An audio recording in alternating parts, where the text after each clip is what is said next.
Open your minds. Hours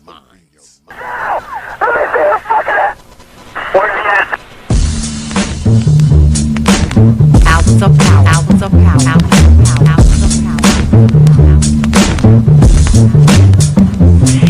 And so a community is where you control your police, you control your commerce, you control your education, you control your house. We don't control none of that. We live in a hood. Huh? Well, what about the Negroes that get out? Oh, well, see, my cousin, they say he's a multi-millionaire, almost at $1 billion. The Popular Thought City. 3 PhDs, working on 2 more. Driving down the street in Chicago in his Rolls Royce, enjoying himself, and he hears these sirens and looks through the mirror and sees this cop car flashing lights. He squeezed the steering wheel, man. Heart beats fast. Because he knows the price of a Negro, what it could be. And then when that cop car passed him by, he said, thank God he wasn't after you in the first place, Bob. That Negro thing you can't get away from. It's universal. They wasn't coming after you. With all your millions, with your Rolls Royce, with your PhD, didn't help. That's the hood. Huh? Why do you think you never pick up a paper till you read over and over and see white families? You think it's thousands of black cops in America. Why don't you see white families crying as black cops shot my loved one 42 times in the back of the head? Why do you think black cops are more think they're more spiritual? Think they're better? No! They got enough sense to know that white folks ain't gonna tolerate it. And I will stop in our neighborhood when we decide we will not tolerate it. Now, if we was organized, which is hard to organize people who are just gonna run crazy and you don't know you're crazy. But if we were, with the money we have, and the many people who would come to our aid that don't know what it's like to be a Negro, and we said, if we said, look, we saying, if we don't get a federal law to deal with police brutality, that anytime a cop or anybody carry a gun, have to have a license just like you used to drive a car. And if you use it wrong, then you lose your license. And if it's upheld, you can never work again as a cop or a store guard or a private detective. How do you get Congress to push that through? Well, you take your economic power and you call on your friends, black, white, young and old, and say, this coming Christmas, if we don't have a federal law to outlaw police brutality by law, then we call them for a nationwide boycott of Christmas and it'll start on Thanksgiving. Well, let me tell you what that means. 79% of all retail in America happens between Thanksgiving and Christmas. People stay in business all year, lose money just for Christmas, huh? Well, what happens now?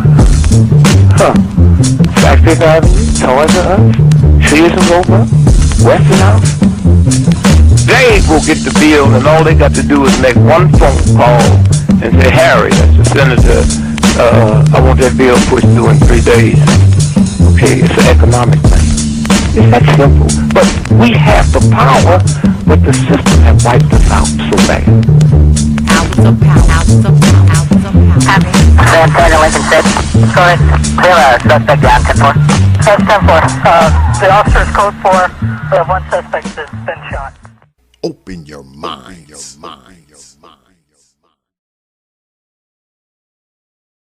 And peace, folks. Welcome back to another edition of the Popular Thought Series right here on the T.P.O.T YouTube page. I'm your host, X, of course, but you knew that already.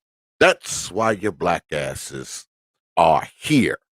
A special guest tonight, my man K.I.T. I got so much respect for this brother. It is crazy. I'm glad he agreed to come back. Last week, shit was just messing up. but he agreed to come back, and he's back here. But before we get started, y'all know I always start the stream off with thanking you, good folks, for your likes, your shares, your subscriptions, your views, and of course, your hard earned pennies, nickels, dimes, quarters, and 50-cent pieces. Because I realize that you don't have to do it. You don't have to watch these damn videos. You don't have to show up to these streams, and you definitely don't have to drop your hard earned coins on this platform. But you choose to do so. You choose to do it. And for that, I'm thankful. I'm grateful. I'm humbled. I'm honored. I'm appreciative. And I want you good folks to know, man, that I do not take you lightly. I will never take you lightly. I appreciate everything all y'all do for this platform. And I'm very thankful, and I feel blessed with the people that are connected uh to this platform, because a lot goes on, behind the scenes, the phone calls, the emails, all that stuff goes on. And I'm blessed, man. I'm blessed with good people that are around this platform, man. And I want y'all to know, man, that I don't take it lightly, and I appreciate all of you. All right. All right.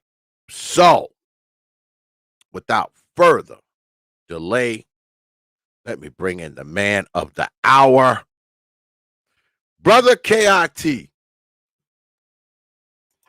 What's going on, brother X? How you doing? What's up, good people out there? What's How good? y'all doing? What's good with it, man? I appreciate you, man, agreeing to come back. Brother KIT, man, my bad. Last week, man, we had a big ass storm, man. Came up through North Carolina, man, and it Yeah. knocked everything out. Power was going in and out, internet going in and out. It was just nuts, man. Just nuts. So I appreciate you taking the time to come back, because you my man. You know you are. And for those of you who may not know it, Brother KIT is the official timekeeper of the T.P.O.T YouTube page debates. So get your black asses down there and check my man out. But I got you here, and when we talked last time, I said you gonna have the floor. You can talk about whatever you want to talk about. Whatever you Okay, want to talk cool, about. cool. Nah, well, first thing, I'm glad you okay, through all that weather. I know a lot of people, went through a lot of, hard times, with that weather. It's plus on top of, the pandemic and everything, you know. I know it's a lot of people I know down in Houston that went through, some stuff, that's still going through stuff, still trying to recover from that storm. So, I know it was tearing up the East Coast, you know what I'm saying? So glad you good though, and people are out there good, you know what I'm saying, or recovering from it. Yep. The storm has passed. The last couple of days, it's been really sunny. I'm liking it. I'm liking it. Yes, I am. Yes, I am. But That's what's up. like like I said, man, you got the floor. Whatever you want to talk about, it's on you. Okay, okay. Well, first off, I'm Keep It Techie. I have a YouTube channel where I talk about the Linux operating system, as well as ways to help people get into the tech field. You know what I'm saying? And so I try to provide that, as much information as I can, through my videos to try to, you know, just show people, that there are technologies out there, and there are, jobs out there that, black people could get into, you know what I'm saying? And I guess the reason why I say it that way, because a lot of the jobs that I've worked throughout my whole IT career, have, it's not many people that look like me, you know what I'm saying, that are working in alongside me, you know what I'm saying? And so I guess that's why I kind of started my channel. And it was also because I have an interest in Linux and open source. And let me go on and just give you guys my background. I've been working in the IT field since like 2007. Ever since I got out of school, I've worked in, various positions. I've worked as a network administrator, worked as a systems administrator, data analyst, database administrator, a lot of different roles within the IT field. And I started off, as a systems administrator. I kind of got lucky because most people, when they start in the IT field, they start off like at help desk positions. Well, I kind of got lucky and got, I guess I did good in the interview, and they hired me on as a systems administrator. And yeah, it was a smaller, you know, company, but it still, gave me the experience that I needed to kind of move forward. Um, and I'm also a Army veteran. I've been two tours, overseas, and also, I've worked as well. I've always had I guess, an interest in computers. You know what I'm saying? Even though I didn't do computers in the military, I did ammunition. You know what I'm saying? And Army vet. You know what I'm saying? Did tours and all that stuff. I also worked as a government contract overseas. So I've done working in different positions in Afghanistan. Um, and it's big money over there, you know what I'm saying? Um, and that's I don't know, that's just something on my resume, to kind of talk about. But another thing about my channel, I talk about Linux all the time. Most people don't know what Linux is, so I might as well explain it. Basically, Linux it's just basically another operating system that's different from Windows and Mac OS. And so um it's used it's well, one thing is used on like majority of the world's supercomputers out there. It's just the operating system that they use because it was made to run on mainframes and servers back in the day or whatever. It's just a basic operating system, but it's very secure, the way it's built. But anyway, I took a liking to open source, operating this open source operating system. And it was just something that I was trying to learn on the side, away from my job. And so I just took a liking to it, and I said, well, the people that I followed on YouTube, they also didn't look like me. So I was like, well, let me go on and just see if I can make videos, you know what I'm saying, and try to see if I can get other brothers interested in it. It's something that I'm trying to learn.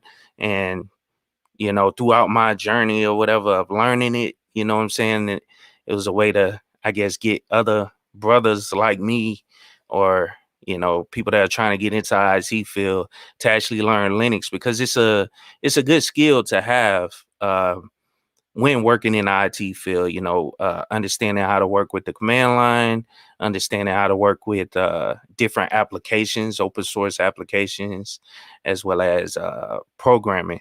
Um, and that's pretty much about myself. I don't know where else to, kind of go with it, brother X. What did you have any questions, or did you want me to, I don't know, just keep going? Well, you got the floor, so we going where we going wherever you say we go. At this point, Okay, I I'm mean, I'm it's on driving. you. Yeah, you driving. I'm riding Okay. shotgun.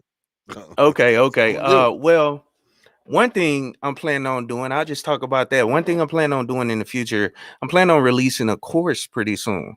And this course will be it'll be 100% free, for people to learn Linux, and get the certification that's associated with the Linux operating system. Um, and it's CompTIA's Linux Plus. So I'm currently in the process of putting together that course. I got most of it done. I just have to finish recording some of the videos, and I kind of want to release it, all together. And then I'll break it up as well. I put it up broken up as well. Should be about, 4, maybe 5 hours based on my calculations of the course. And I know that's kind of long, but that's, what's needed in order to actually pass the exam. But this is something, that I think people can definitely benefit from, especially in, the IT field. It'll, increase your marketability, and the opportunity for advancement, that'll come with actually getting this certification as well as other certifications. Um, Trying to think of what else. um, Let me Well, see. let me ask you this, brother KIT. Mm-hmm, Have you found that, because you said you've been in IT for a while, you've been in it since 2007. mm-hmm, Have you found that now more brothers are getting into it? Because let's be honest, if you go back 20 years, most of the IT people were white folks, yeah, right? yeah. So have you seen that now it's more brothers entering the IT field? Yeah, I'm starting to see it pick up a lot. And if people don't, be on Twitter too much, they got a couple of hashtags that I kind of follow now. And that's where I've been finding a lot of people that I do interviews with. Cause I also do interviews on my channel where I interview other black people in tech, and I try to highlight other black people that are actually working in these fields, as well as younger people that are working in the field. So people can get an idea of how to actually, get into these positions based on, someone that's newly into the field.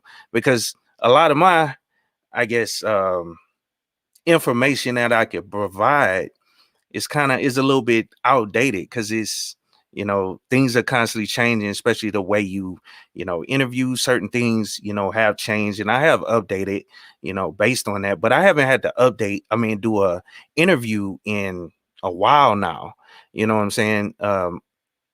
And so that's why one of the reasons I bring those people in, what I'm saying? And but it's a lot of people getting into tech now. Um, like I said, that hashtag is Black Tech Twitter. So hashtag Black Tech Twitter, that's one of them. And Lab Every Day, that's another one.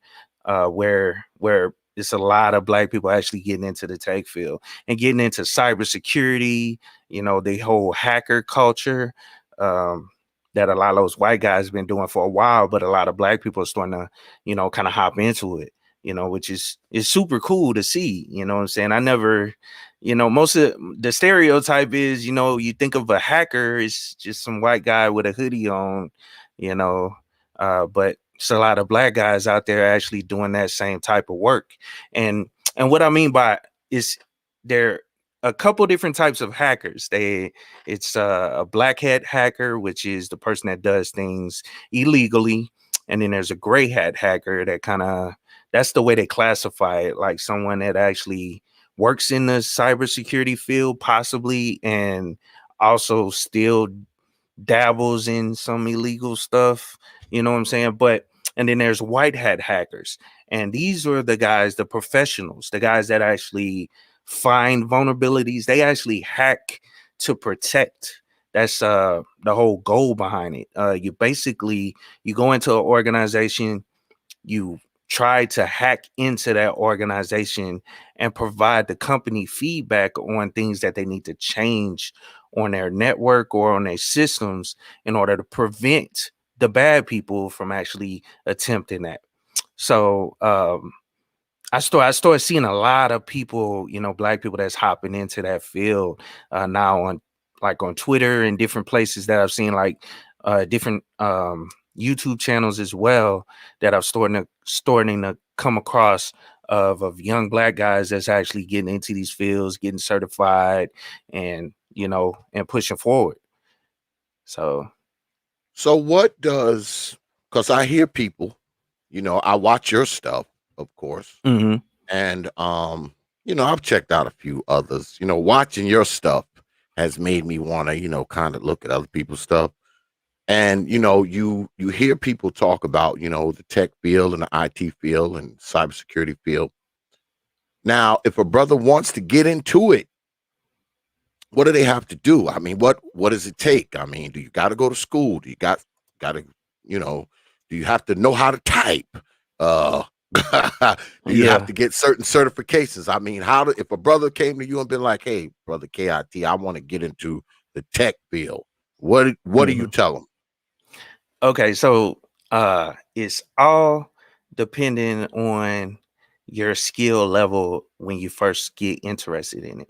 And the reason I say that because there are different certification levels that are out there, and it's also a lot of certification companies that are recognized within these different fields. So if you don't have any computer experience, which most people do, but if you have a fairly low amount of computer experience, then there is a certification. It's pretty much an entry level certification. I think it's called ITF plus. It's basically Information Technology Foundation Plus. It's a CompTIA certification, and that'll basically explain everything about kind of like an entry level into getting into the IT field.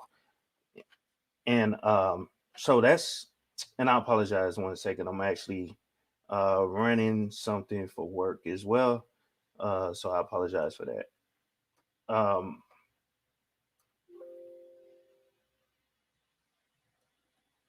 Sorry about that. But yeah, so IT fundamentals, that's what it's called. IT fundamentals. That's CompTIA certification.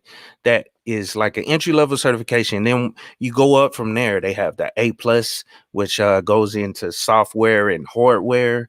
Those certifications, they'll actually get you in a door as a entry level IT position, which it could be from like 40, you know, 30 to 40,000 a year just starting out.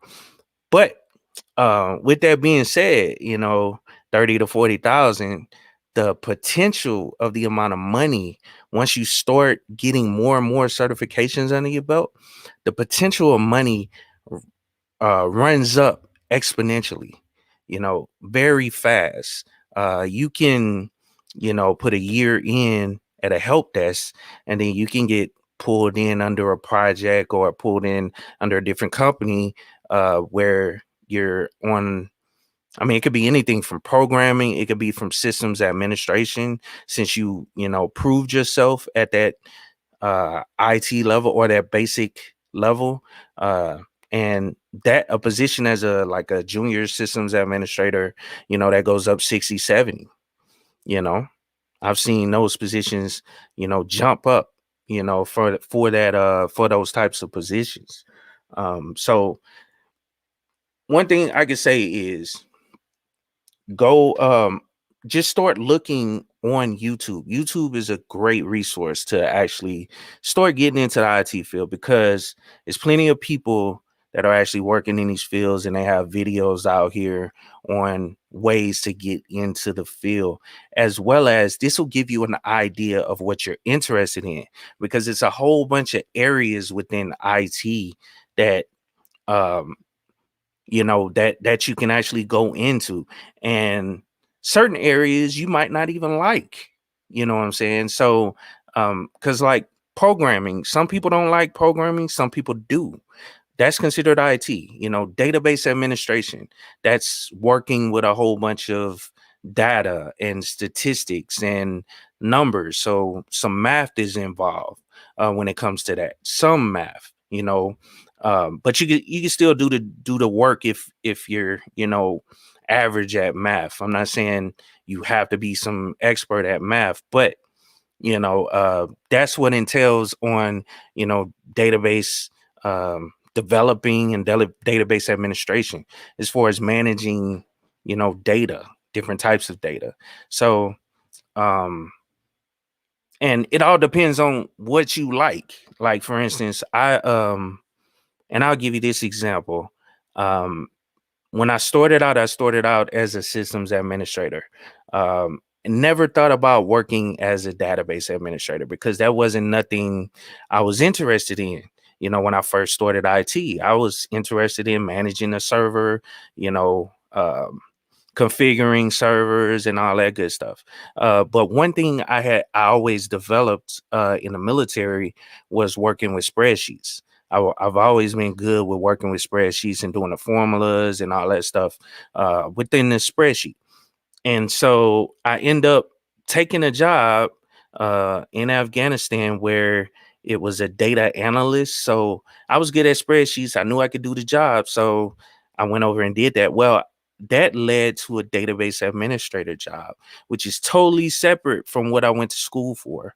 So that's what I mean by um, not knowing where you're going to end up, throughout your IT career, because it could change, depending on what you want to do, or it could be based on what area you end up in, whether it's like okay, I need to take a job, let me just take this job, and then come to find out you like that area of IT. You see what I'm saying? I don't know if I'm making sense. I hope I'm making sense.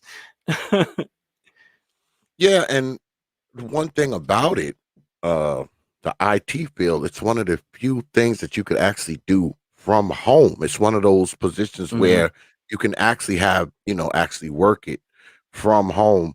Shout out to brother Kenny Conjo with the $7 super chat. Appreciate that, brother Kenny. He says, salute, bro, T.P.O.T, and keep it techie. There should be way more people viewing this discussion, but once again, it shows our sector's priority and interest. Well, brother Kenny, I'll say this. Um, this is a tough time slot. This is a very tough time slot. You find yourself sandwiched between a lot of heavy hitters. I've had this time slot for quite some time.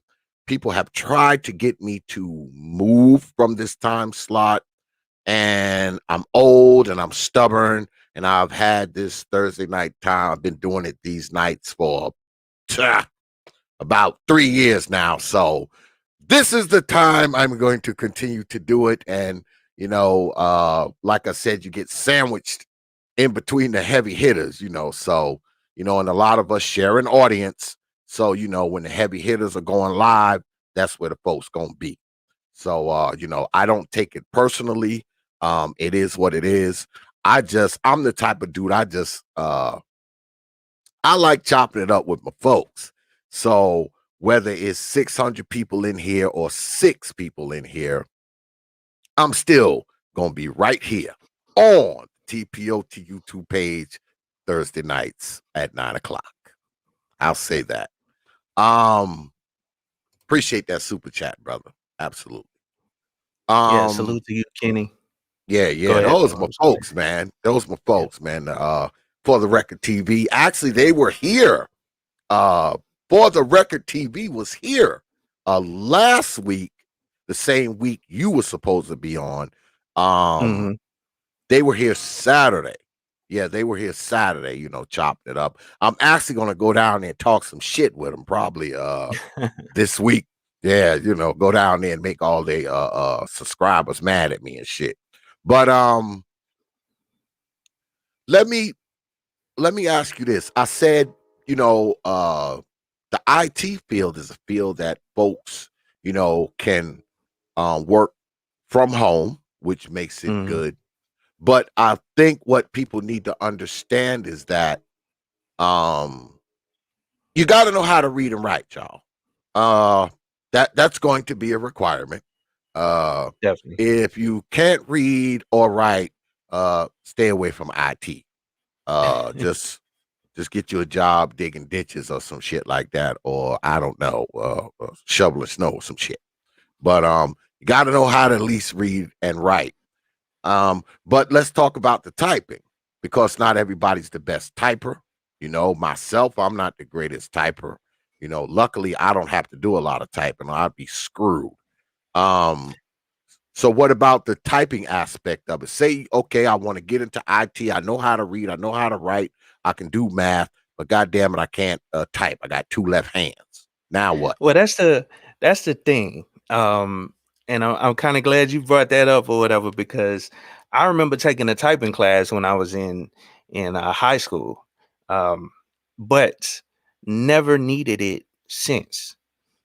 Because with pretty much depends on where you're working in IT. Because all right, they have some IT positions that deal with technical writing, so you would have to kind of write things or type things pretty fast, to produce the documentation that's needed. But typing is pretty much optional. I mean, it's best to have at least a base understanding of typing, understanding, where to put your fingers, ASDF and, JKL, making sure because that'll help you as far as getting things done faster. But nobody is nobody is standing behind you with a clock, like in high school. I remember Ah. that was one thing they timed us. Yeah. So it's you don't have to really worry about the speed of your typing, let me say that. But I mean, as long as most people nowadays, everything everything has typing involved, so most people are pretty good with it. Back then you had to own a computer to type, or a typewriter, at a certain point to where you needed to learn how to type. Nowadays, the keyboard is on your phone. Most people, have gotten good with the phone, and as well as your tablet. And then, most people, especially kids nowadays, start off, from a very young age using a computer. You know what I'm saying? And so that's going to be a game changer right there as well. Once, um, a lot of these kids that are growing up within this technology uh, or doing this technology age, how they're gonna, I don't know. I think that may drive some of the pricing of positions down because of, you know, how well they can do things quicker and faster, because they've been using the keyboard and mouse, since they were kids. So yeah, but as far as typing goes, it's not that important, especially in the positions I've worked in, because a lot of things are actually starting to become automated as well. So simple tasks as far as just typing up specific information, um, technical information, it's going to be kind of automated at some point. Yeah, I mean, I was a couple years ago. I guess it's about 2018, and I knew that the world is changing. The world is always changing. Anyone who doesn't realize that, I don't know where they're living at, but the world is always changing, and a lot of things became automated. Automation is it's working its way into everything. And me, I'm a mechanical engineer. I have my own little shop, and I was somewhat concerned. If you go back 3, 4 years, I was somewhat concerned because I thought automation would work its way into what I do for a living, and if not jam me up, but make it so that I wouldn't necessarily have the people around that I normally would have around, that kind of thing. But luckily we've kind of we've kind of staved that off. Now, mind you, I've had to update a lot of my equipment. A lot of my equipment isn't manual, a lot of it is digital. It has digital settings. It has to be programmed. When you talk about like an engine lift or a hydraulic press, it has, you're not winding gears anymore. You're pressing buttons and setting it to a certain height or certain depth, or to sustain a certain amount of weight. All of that is controlled digitally now, as opposed to pulling pins and moving pipes. So it's affecting everybody, and I never Yeah. thought it would affect me, but it is. So Yeah. it's not going anywhere. So you would think that there would have been this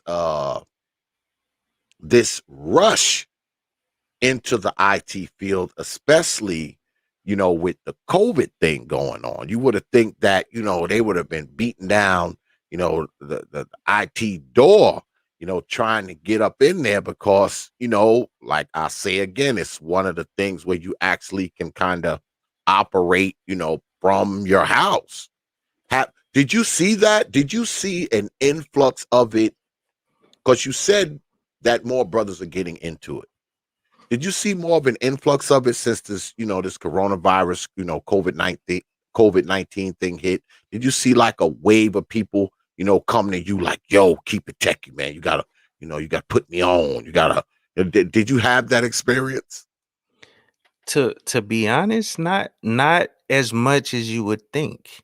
Mm, It's kind of weird. I think it's because a lot of people still think that the IT field is kind of difficult to get into, or you have to, you know, be super smart at math, or you have to, you know, just have all this technical background. You wait, the technical background, yes, but you don't have to be some mathematician to get into IT. Like for instance, let me just use me as the example, and I don't mind, telling people I was a CB student in high school, average, regular old average guy. Um, um, I took school, you know, somewhat serious. You know what I'm saying, and not, n- but I was a joker as well. So, um, um, I just never. I mean, and I'm using me as an example just to show that. And also I came from Louisiana. I'm from Louisiana, and Louisiana is on, kind of on the low end of the of the scale uh, as far as you ain't from the educational you ain't systems. from the cockpit, are you? You from the cockpit? Nah, I'm from Okay. nah. Because I know a brother. He from the cockpit, as he calls it. But go ahead. Okay. Nah. Go ahead. But and Louisiana is not that high on the educational school system, the list of school systems. Um, and so I don't know. I didn't I always saw myself as an average person or whatever. I mean, I see myself as an average person or average person when it comes to, academics or academia. Um, I went to college, but I went to one of those trade school type colleges where I got my Yeah. first associate's degree because Mhm. I was always good with my hands. My dad was the type of person that we did all the auto work at the house, and I was always helping. And so Yeah. I was always good with my hands. I also worked at a hardware store, like in my later years of high school, like from ninth grade. Well, ninth grade on up to me graduating. I worked at a hardware store, so I understood, screws, nuts, bolts, and all that stuff. The different sizes. I could look at it, Yeah. and tell Look. what it is. Yep. Look at it and know if it's a three Yeah, eighths, half inch, 7/16, yeah, 10 millimeter, yep. just on site. Yeah, I get it. I get it. hmm Yeah, so I Get it. was one of those type of people that work with my hands, and I was able to get into IT, and I always tell people you can make a lot of money in this field. Like for instance, when I was working in Afghanistan, I tell people this. One of the contracts that I was on, I was making $250,000 a year on one contract working on databases. And I don't say that to brag in any way. It's just to show you the amount of money that is in this field. And the reason that price was so high, it was because it was in Afghanistan in a danger zone. I had to have a security clearance, and it's a lot of other requirements. That's why I was able to get so much money. But it's available to people. Um, you just have to want it. You know what I'm saying? And And what you said earlier, is something is so true. You have to understand how to read and write, basic understanding and retaining information so you can use it to in other areas. You know what I'm saying? So that's something that's very important for you to know. But a lot of people still think it's, you gotta be some smarty orty, person that goes to Harvard or something to get into the IT field, but it's not that difficult to get into it. And that's why I wanted to use me as an example. I wasn't the smartest cookie in the in the cookie jar, average, on top of average. So if I could get into it, you can do it as well. And then also, this brought me to another point that I wanted to highlight. Um, Everybody remember, Biden talking about upping all the H-1B visas. And don't let me get into this whole political thing because I'm I'm not a political person. You know what I'm saying? I try to stay away from those type of conversations. I kind of stick to what I know. I don't know politics, but I remember he was talking about the H-1B visas and bringing more people in. Um, so a lot of these guys that are coming in on these H-1B visas are coming in and taking tech jobs. So you black men out there, these guys that are coming on these H-1B visas are coming to take jobs that are available for you to hop on and get in. All you have to do is take these certifications and apply. And instead of these people coming in taking our jobs, y'all should be getting in these fields and taking these jobs. So I don't know. That's just something that's, after seeing that in the news and applying it to what I actually do every day and the type of positions that I see on LinkedIn and everything.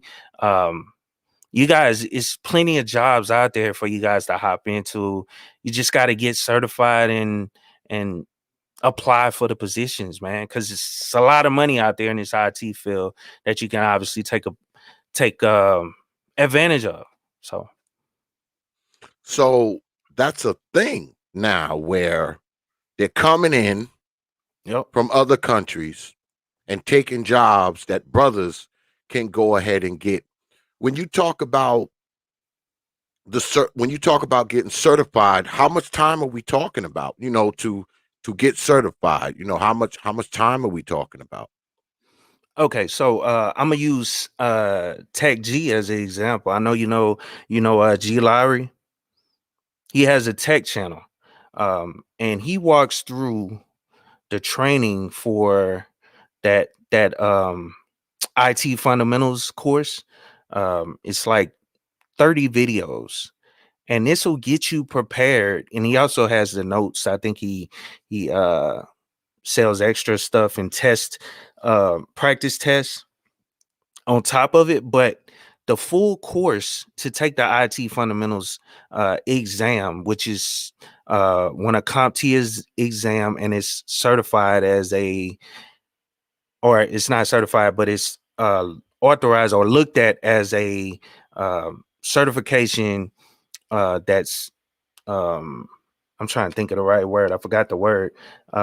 It's recognized by all these companies out here as a certification that's needed to get into these fields. So he walks you through the whole course as well as A plus. So all this information is on YouTube in order to take these exams. Granted, you have to save up your money and pay for the exams because the exams are not free. You have to put your money in and actually pay for the exam. I think the IT fundamentals one is like $200, but that's um, a month worth of weed that a lot of you guys are smoking out here. Just take a break, Shut up. from that. Yeah, I'm just saying, You're some right. people. You're absolutely right. I mean, you're absolutely right. I mean, it's because let's talk about the month worth of weed that you Negroes smoke. If you just take 30 days off, you'll be able to afford an IT course, right? That Yep. initial certification. Yep. I don't think that's a lot to ask, and I don't think that's a very big sacrifice either. Your ass probably shouldn't be smoking weed anyway. All it's doing is making your ass stupid. But go ahead, brother KIT, you got it. Nah, but I mean, I think you know, just take a break, save up a little money, or oh, it's also tax season. Instead of I don't know, trying to flip your money on whatever, uh, set some money aside and pay for one of these certifications and schedule it out so you can. And that's only if you. Not everybody can get into the IT field. That's a given. I understand that some people, they just don't have a knack for computers, but if you are interested in it, you know what I'm saying, set aside some of the money you get back from your taxes or one of these stimulus checks that may or may not come or whatever, and put it down towards a certification that can help you change your life. You know what I'm saying? Because when you get into this field, like I stated, the job security, you know, the just the different areas, the potential for growth is so much better than a lot of other areas. And it's not to down any other areas or any other, you know, jobs, but this area is gonna be booming in the future. And from now until, whenever, you know what I'm saying? It's just gonna be a booming area. I can't remember. It was an article I read back. It was just basically talking about the amount of money that the IT field. I can't remember off the top of my head. It was like a couple $1 million, um, or like 100 and something $1 million of j- worth of jobs coming into the industry. In different industries, and also the IT industry is in all the different types of jobs that are out there. It could be manufacturing. I don't know if you've seen like a lot of these articles that pop up. It was one recently. It was dealing with the way they have these warehouses set up, how they're pretty much automated, how it loads up the truck driver just bags into the warehouse, into one of those docks, and it loads the truck up for you. All the packing and all that stuff in the warehouse is pretty much automated. They load up the truck and you take off, you know what I'm Yeah. saying? Or the trailer is sitting there already and you just pull in and hook up the trailer and take off. Yeah, I've seen it. One of my distributors that I go to, when I go and pick up equipment, I mean, they have it's like a computerized thing. It's like a computerized conveyor belt. And shit, man, you just give the dude the sheet and he go on the thing and punch in some numbers and that shit just you pull in there, that shit just come right out and that shit just go right on your truck. I thought it was the most amazing thing. I was like, damn, that's pretty good. Yeah. Um yeah, it's affecting everything, man. I mean, it's not going anywhere. And like you said, I mean, brothers could be getting these jobs, man. I mean, because think about it. There's a lot of brothers that are unemployed right now, you know, and if you have, especially brothers who have an affinity for computers and technology and all that kind of stuff to begin with, if you're somebody who has an affinity for that, there's no reason why your ass shouldn't be sacrificing that month or two weed money and getting that course. All right. And people, oh, X man, you can't tell us what to do. I'm not telling you what to do. I'm I'm telling you that you should be considering it. All right. Because see, just like IT isn't going anywhere, you know what else ain't going nowhere, Negroes? COVID-19. That's not going anywhere. And that's one of the fields where people made out all right. I mean, I talked to people who were, when it first hit, you know, they were like, they got us working at home now, but we still working, you know? And a lot of other fields cannot say that. I mean, I know people who own businesses, man. All right. They owned hair salons, barbershops, little eateries. Man, a lot of them, they never recovered from it. This shit Yeah. just totally closed down. All right. And see, me, I'm fortunate. I mean, what I do for a living, that COVID shit didn't affect us at all. We were still, every day, we packing up out of here every day, but you can't say that for everybody. But I can say that about all the brothers that I know in the real world who do IT and all the brothers that I deal with online who do IT said the same shit. They was like, yeah, X, they got us working at, we just working at home now. That's it. Yep. Yeah, So that's oh, that's something brothers got to take into consideration, over the long term. yep. Yeah, and that's and just to give you guys that example, I've been working from home since this whole pandemic, kicked off. A little bit after, once it started, you know, affecting everything, I've been Mm-hmm. working from home. And I do everything from the house. Yeah, and I didn't put on a little weight or whatever, but That's yeah, I've because been you trying to ain't. get on the That's bike. Yeah, that's because you Mhm. ain't been, jumping up and going to the Yep, office and, yep. walking through the parking lot, climbing the stairs. You ain't been doing none of that shit. You just Mhm. been at the crib, probably working in your boxes, the whole Yeah. nine.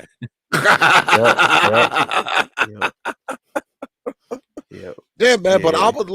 I would like to see, I would like to see more brothers get into this field, man. I mean, because shit, this year I'm going to need an IT person because we're expanding. All right, we expanded a little bit last year, but we're going to expand a little more this year. And I'm going to need somebody that's computer savvy because my ass damn sure ain't. And I'm going to be looking for somebody to come in and do some IT shit from time to time, even if it's only on a part-time basis because we're going to need it because of what we got going on in 2021. So it's everywhere, it's in every part of the country. It's in pretty much every damn in every damn industry. So I think brothers need to be taking it more seriously. Like I said, especially if you have an affinity for technology and computers already. I mean, you need to be take a look at it, you know? Now, if your ass can't read or write, I don't know what to tell you. You might want to do some other shit. But if you can read and write and you fuck with computers, why not do it? Why not? Why not? I mean, you sleep in grandma's basement all day anyway, crawling out the bed after dark like Dracula out of the damn coffin to goddamn play Madden, Fortnite, and Call of Duty up until the wee hours of the morning, and then climb back into your coffin and sleep throughout the daylight hours. All you got to do, put Madden down and Fortnite and Call of Duty, go to sleep at night, wake up in the daytime, and get your ass to hold of some of those courses, man. And because I tell brothers this shit all the time, especially if you're a brother, and I know I'm always talking about grandma's cellar, right? If you're a brother that's living in grandma's cellar, right? You unemployed, your black ass ain't got no car or none of that shit. All right. Grandma's feeding your ass and paying all the bills, and you down in the cellar. You gotta be laying down there sometimes saying, there's more to life than this. This cannot be life. You gotta be saying that to yourself. So why not do something? Because you heard what Brother KIT said. You don't even have to be like this tech genius. You heard a man who does it for a living right here next to me. You don't have to be like Bill Gates or who's that other guy, the one that died? Uh Oh, Steve what's his name? Jobs. Steve Jobs. Yeah. Yeah. You don't have to be Steve Jobs, man, or Bill Gates to get into it. You get into it now and you start somewhere, the basic thing that brother KIT was telling you about. And who knows, in 10, 15 years, your black ass might be Bill Gates. You damn sure ain't gonna be Bill Gates laying down in grandma's cellar all goddamn day and crawling out of there after dark like freaking Dracula. I'm just saying. Let me ask you shout out to Gabe A in the house with the Oh, $20 salute, super man. chat. He says salute, brother KIT. Appreciate that super chat, brother Gabe A. Appreciate that, man. I think brother Gabe is I think he's an Yep. IT engineer as well. Yeah. Yep. He's a As well. cybersecurity professional. Yep. Yeah, Him yeah, and yeah. Kenny Conjo. Yeah. Kenny Yes, Conjo as yes, well. yes, brother Kenny as well, as well. If you want to come up later on, brother Gabe, let me know, man. You too, brother Kenny, because you wasn't here when I interviewed the folks. God damn it! Don't think you're gonna escape. You know, reach out and grab you, man. But let me say this. Let me ask you, Hmm. what made you say, okay, I'm gonna go into IT. Were you an IT? You were an IT guy in the military when you were there? Nope. That's the weird part. Yeah, most people ask me, "Oh, you did IT in the military?" Nah, I didn't even. I didn't even get into IT till after I joined them. Like I said, I was like a average high school student. When I graduated, I didn't even know what I wanted to do in life, and I was hanging around, some bad people or whatever, and I also I also started working at clubs, doing security. Um, so I used to do that for a while, but I didn't know what I wanted to do, man. And so somebody was like, "Well, you should join the army." So Mm, went down, talked to a recruiter, joined the army, and one thing I can say about the army, uh, I know a lot of people don't like it, but it basically changed my life. You know what I'm saying? I don't even know where I would be right now if I hadn't joined the military. And the experience, the discipline, and yeah, I already had some discipline because I came from a two-parent household. My dad was there. I had uncles, cousins, older cousins, all that good stuff. But the discipline, and just pretty much understanding how to function in society, with that military mindset kind of helped me guide me in a direction towards what I was trying to do. And so I went to school. Like I stated, it was one of those kind of like tech or um like IT technical college. It was basically called Remington College. mm, And I went into like a little associates program, and they was like, what do you want to do? And I seen IT on there, or computer networking. I said, well, I try that, you know. And so I signed up for that and haven't looked back, and been sticking to the IT field from here because it it turned out to be very lucrative, you know what I'm saying? And mm, it was the best decision, I made. And then another thing, military, that's why I push military. And everybody, don't have to join the military, but military, they paid for my college. You know what I'm saying? My degrees pretty much were paid for from the military. mm, So I had to come out of pockets in some ports, but most of it was paid out of from the military. So that's one good thing. If you interested in going to college, and you don't have the money, or you don't want to take out all these loans, um, consider, join the military, and that'll help get you those skills, because in the military, they are actually hurting for 25 series, which is IT positions. I didn't know nothing about these positions. So that's another reason I try to talk to younger people about it before you join the military. I can tell you what positions to actually, try to sign up for, especially in the Army. I know those positions. And there's a couple other guys around here that are military, veterans that know those positions, because I didn't have nobody to talk to. I just basically went off of what the recruiter told me, and the recruiter doesn't care. They just trying to get their numbers. You are just a number. They trying to get somebody in. They have a deadline. They have a quota they have to meet. And if they get you signing up to, I don't know, stir the shit in the, and I'm sorry, I don't know if I'm sorry for cursing, but how you cleaning up the cesspool? yeah. It don't matter. They trying to get you in, you know what I'm saying? So, but they have these IT positions for that they need people, because a lot of military stuff is going to, this whole hacking, defense, cybersecurity areas.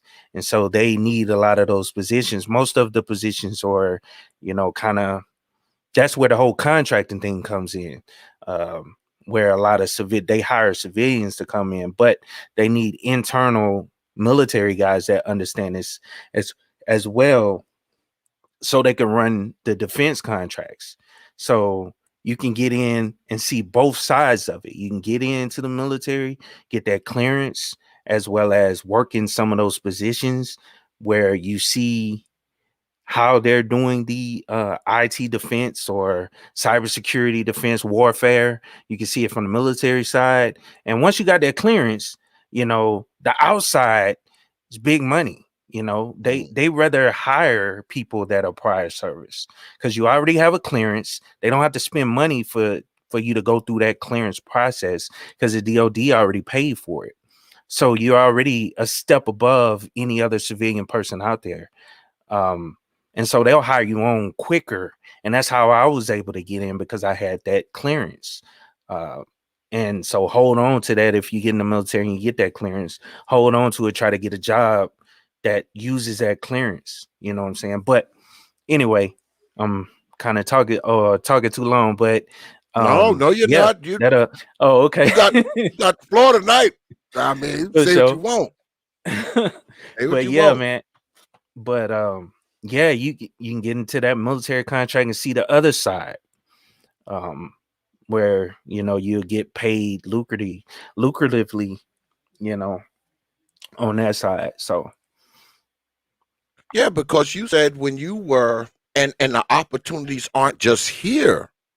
I mean, oh yeah. it seems like to me, because you said that when you were overseas in Afghanistan, you were making $250,000 per year.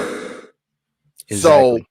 those opportunities are, they're all over the place, because, IT and technology isn't just in the United States. So, it's to be honest with you, I wish I had gotten into like IT. Shit, I wish I had went to the military too. But, for the younger guys, like in their 20s or whatever, if you're not really sure about what you want to do, because let's be honest, not all of us are going to go to college. It's a fairy tale to think that every single person is going to go to college. And a lot of these brothers are not going to go to college. And I mean, they can learn a lot of this stuff. Like you said, with a course, I'm pretty sure there's a lot of vocational programs out there where brothers can go and get these things. I mean, you don't necessarily have to go to college for it to do it. I tell brothers about what I do. I mean, I went to a technical college. I went to Alfred State like you did. You went to a technical college because I thought that's what I needed. And shit, man, when I got out of college, and really start doing it hands on, and I look back at it now, I look back like 30 some odd years. I'm like, man, I could have learned the same stuff in a vocational course, and the vocational course would have been more updated, because I'm gonna be honest with y'all, full disclosure, not to shit on my alma mater, but a lot of the crap that I learned when I was in that technical college, a lot of that shit don't even apply anymore. It's dated stuff. It's dated. You'll probably run into more current updated stuff by taking a course online or going to a vocational course. So it would appear. I know when I look at what I learned when I was in school, compared to the technology that's now, a lot of that stuff I learned, man, when I went to technical college, man, you can't even use that shit anymore. You can't even use it. It's like that shit's like so outdated, you know. So, I don't want brothers to be discouraged, and that's one thing about when you talk about the brothers. I think a lot of brothers don't get into these fields because, like you said, they think they gotta be, a genius, they gotta be, a Steve Jobs or some damn body, but they can get into these fields and not have to be, a quote unquote genius, as you say, Mhm. especially if you're a person who like to be down in the basement all day anyway in your goddamn boxes. Cause brother KIT said he been working at home. I know he been doing some work in his boxes. I know he have. Uh-huh. I Yeah, let me know. let me say this though, brother X, before I lose it.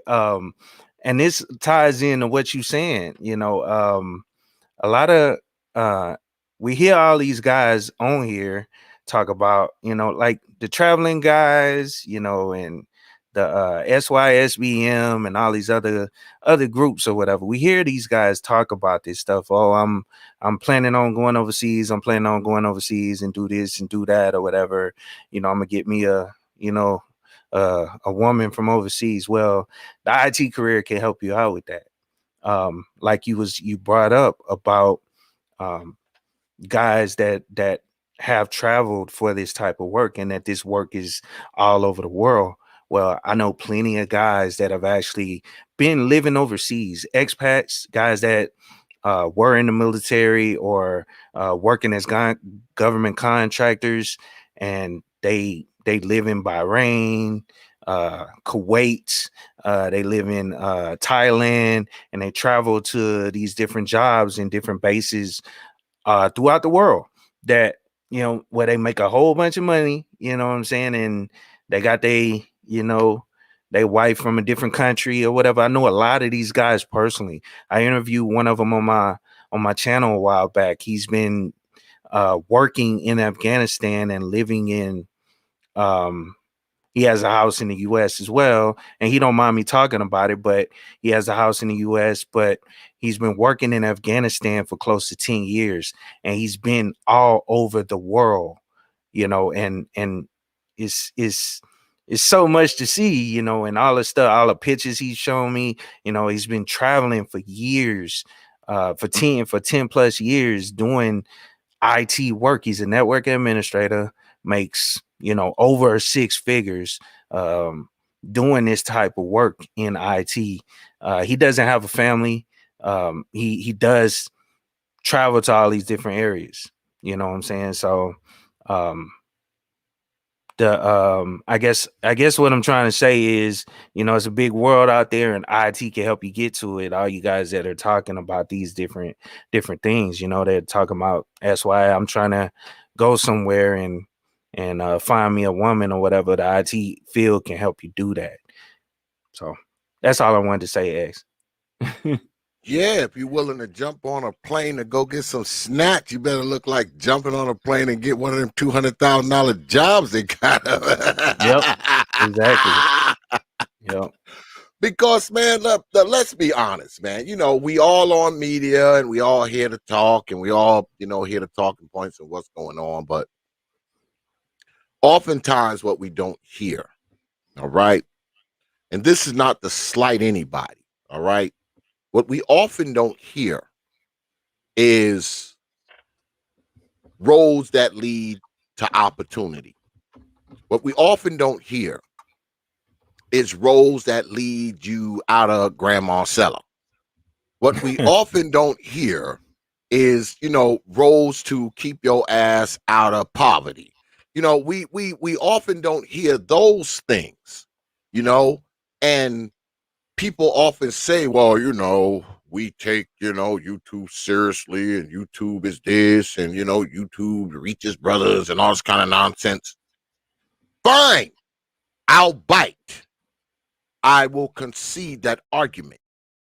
So if that's the case, how come more people aren't on here leading brothers down the path to where they can, at the very least, take care of themselves?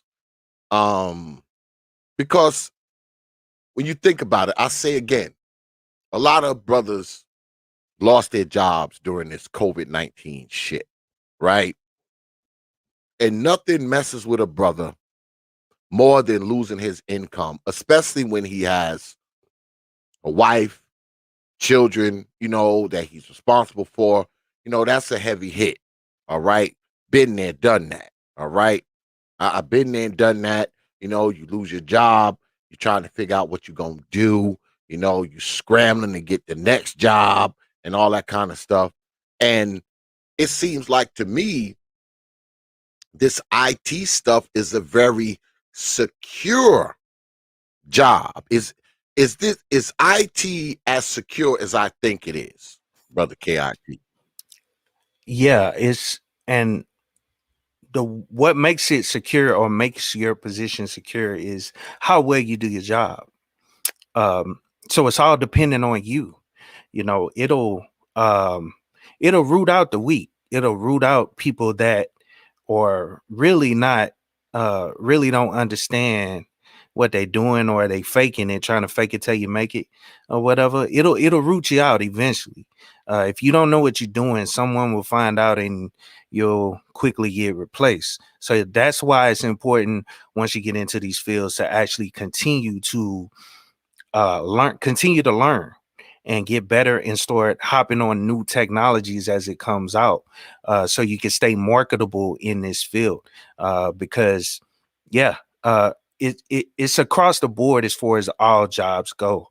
um, how they're not trying to pay a lot of pensions. They bringing people on hire to, or temp hire, you know what I'm saying, where you under probation for like 90 days or something, and if you don't perform, you know what I'm saying? It's all dependent on how you perform.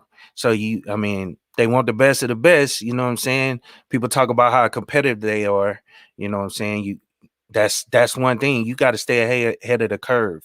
You got to constantly be learning new technologies. And that's another reason I started my channel, is just so I can have some place where I can advance my skills as well. Because just like my videos, some of the applications that I show, I'm learning them as well. I took a week before I actually recorded this video, just going over the notes and the documentation for this actual application, before I did a video on it, because I don't want to even seem like I don't know what I'm talking about as well. I mean, as far as the presentation go, but also I'm learning this information, and I'm I'm picking stuff that can help me as well.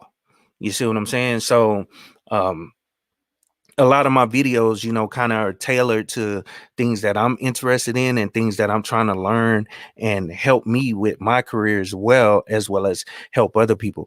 Cause and yeah, and that's pretty much it. So do you think that excuse me, what do you think is better? Is IT a field where I often talk to people about starting their own business? Is it better for a person when they get into IT to go to work for someone else or try to start their own thing? Now it's ways you can start your own thing, but you need to have experience first, um in my opinion. And that's just with anything. Um I was interested in starting a trucking company.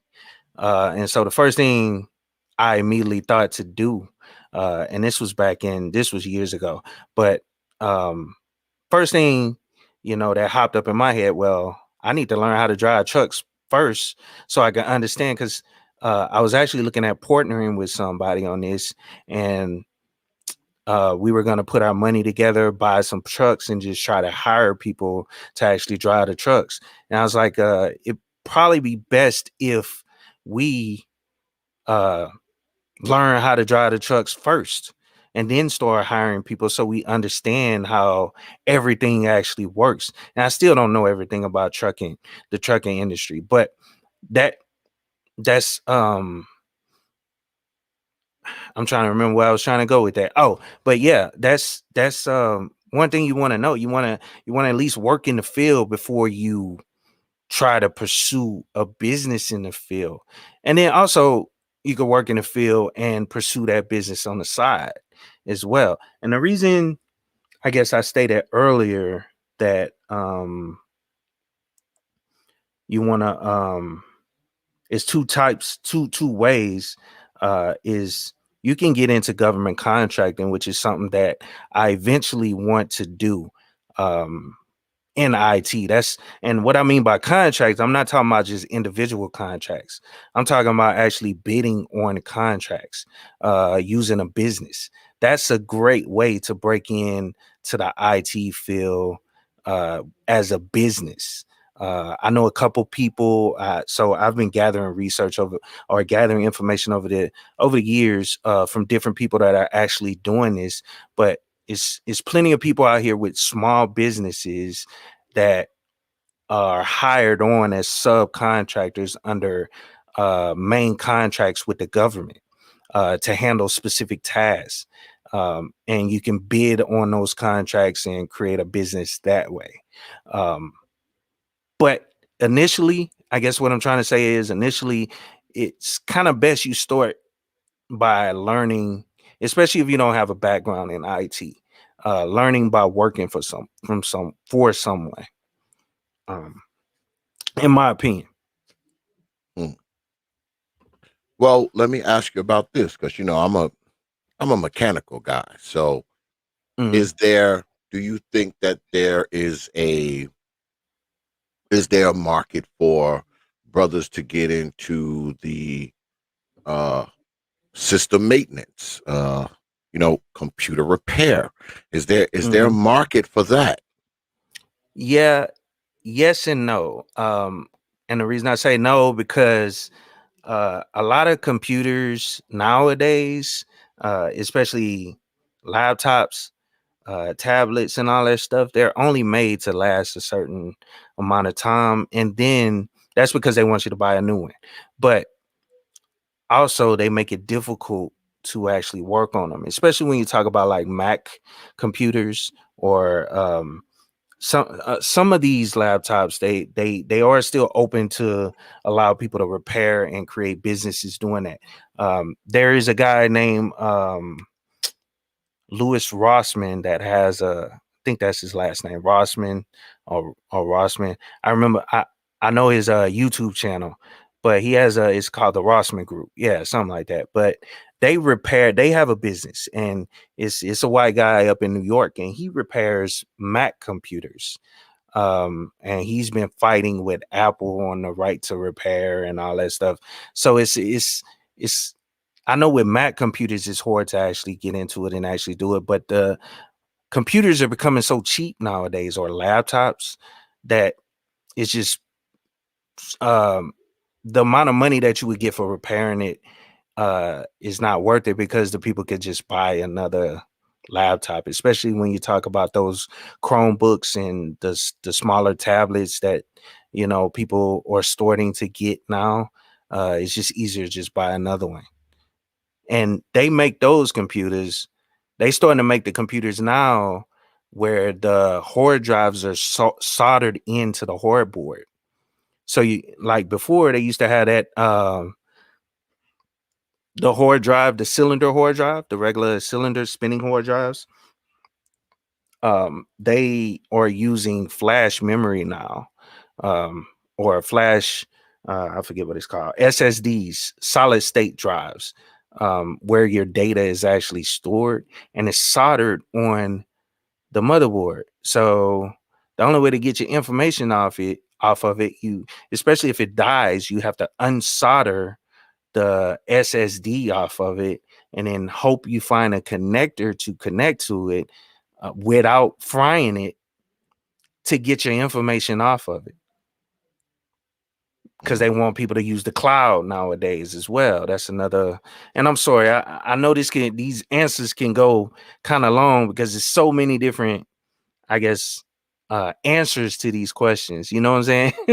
Yeah, well, that's why Yeah, it's we're not here. That's why for we're sure. here. You For know, sure. because you the expert. I'm not. So, I'm a pretend to be an expert when I talk to people when they ask me about it. I'll pretend to be an expert. I'll just be regurgitating the shit that I heard here tonight. Somebody asked me one of these questions, I'll be like, hold up, I'll get back to you tomorrow. I'll come back and I'll listen to this video, and then then I can pretend to be the damn expert. Yeah, that's, it's one of those things. But Yeah. yeah, well that makes sense, because probably what they would charge you to to operate on like a Mac or something like that, I mean, would be so outrageous anyway. So, Yeah. you'd be better off just throwing a few dollars to it and just getting a brand new one. Well, not Macs, because Macs are they cost a whole lot of money. But as Well, far as like the regular PC laptops, yeah, they make them so cheap now yeah. that I mean, you wouldn't make because much money off of it. I have here. Well, I actually have about 5 computers here, but the last computer I just bought was a workstation. All right, Mhm. it's a Dell Precision workstation, and I think it's got 16. I'm not sure if it's 16 or 32 gigs of RAM and all that kind of crap. Because my other computer was messing up, and that's what I did. I didn't be like, well, I'm gonna go get it fixed. Nah, what I'm gonna do, I'm just gonna buy another one. All right, because Mhm. that's where I was at. I was like, man, I'm not going to have them had this down there, and the shit costs way too much to get it fixed. I just went and bought another computer. It just seemed like the thing to do. So, I understand, because the motherfucker's outdated any damn way. That's probably why it wasn't working right. But but we've been joined by Brother Gabe. Hey, what's good with it, Brother Gabe? Hey, what's good? What's good? What's good? Hold on What's one good, second. Let me Gabe? How you doing, man? chilling, man. I'm chilling. Getting some settings together. Hold on one second. Hey, can you hear me good? How Yep, that sound? Yeah. yep. Hey, what's up? So I What up? What got up? I got the 2 IT Yeah. professionals on the channel right now, y'all. So y'all, if you wasn't listening before, clear the wax out your ears and pay attention, because now I got twice the expert power up here for you black asses, Negroes. Listen, T.P.O.T was doing a great job. I ain't. I'm Oh, just here to chime absolutely. in. Oh, absolutely. That's my Yeah. man right there. Appreciate it. But now that I got you here, Brother Mm-hmm. Gabe, what's your take on all this?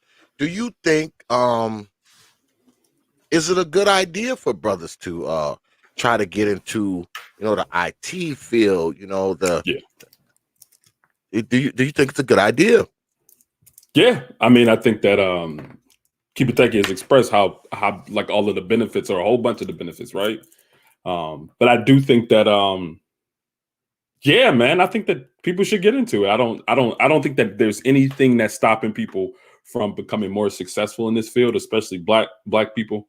Um, it really just requires time and the ability to learn, right? If people put aside the time to focus in on the things that really, and I think you said this earlier, things that will benefit them in the future, rather than the things that's really not adding anything to themselves. I think it could really, it'll help them out more in the long run. So I do think it is a good idea for brothers to get into IT and tech and engineering in general, because my background is primarily in engineering, like traditional electrical engineering. But yeah, I think all that STEM in general. So yeah, absolutely.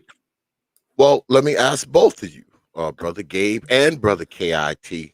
What do you think stops?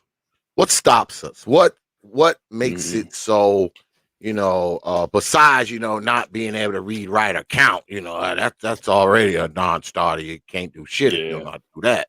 But besides that, what do you think stops brothers from doing what you brothers do? What stops them?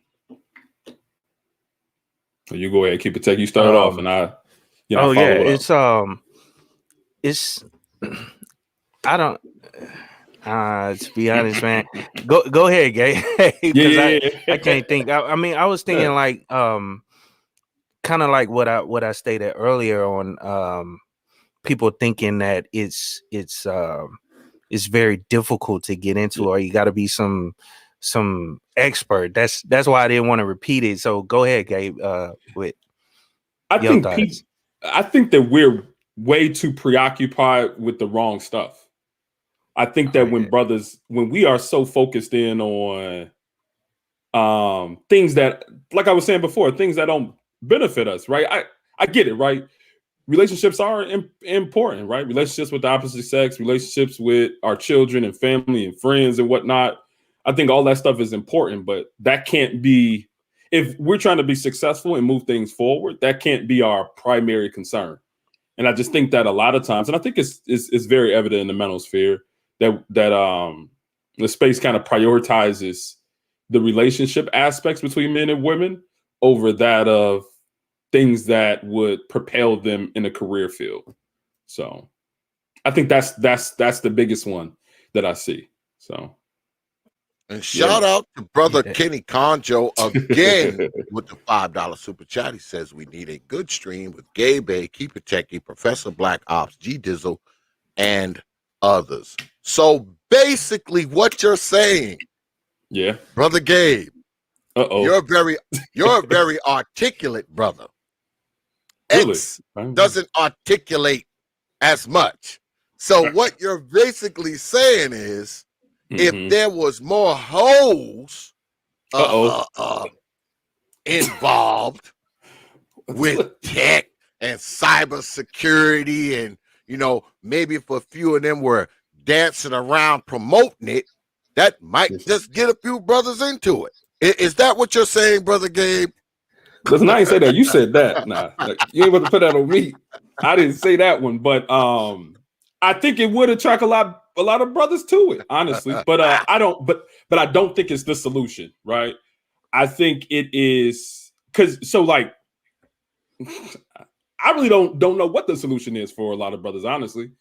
I mean, people just make their own decisions, and I just let them make those decisions. But I don't know what the solution is for a lot of people because they just have this thing in their mind that this is what they want to invest their time and energy into, rather than putting it into things that will propel them in the future. So I ain't saying that. Nah, I ain't saying you get women to twerk on a computer, twerk on a server. Like I ain't saying that. But what I am saying is that that's that's what we need.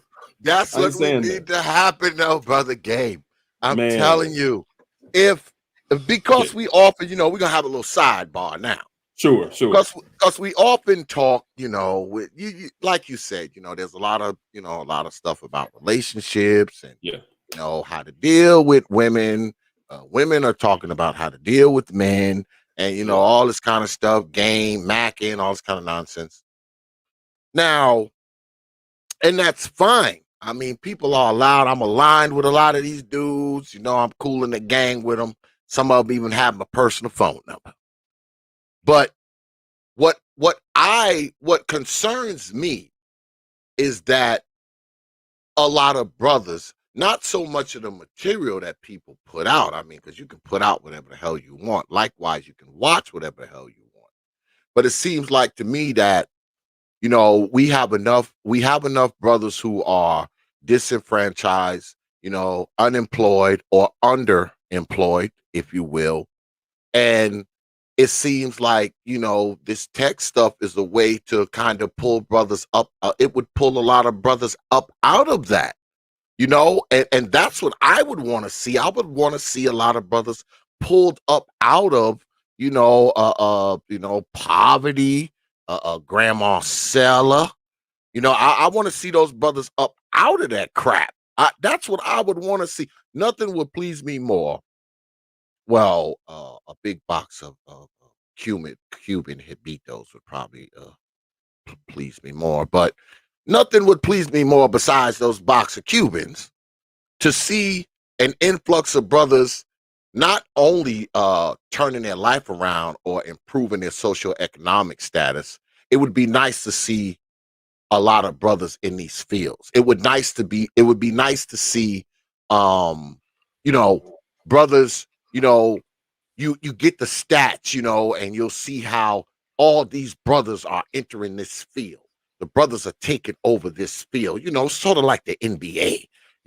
There's a few white folks in there, there's a few Latinos in there, but when you think NBA, you think brothers. So it would be nice to think a field like this and think brothers. Maybe I'm just dreaming. I don't know, because I always talk about, brothers coming into fields that's not necessarily fields that we're in all the time. I harp on my field. I harp on the IT fields. I harp on the STEM stuff in general because, number one, you can make some pretty good money doing this shit.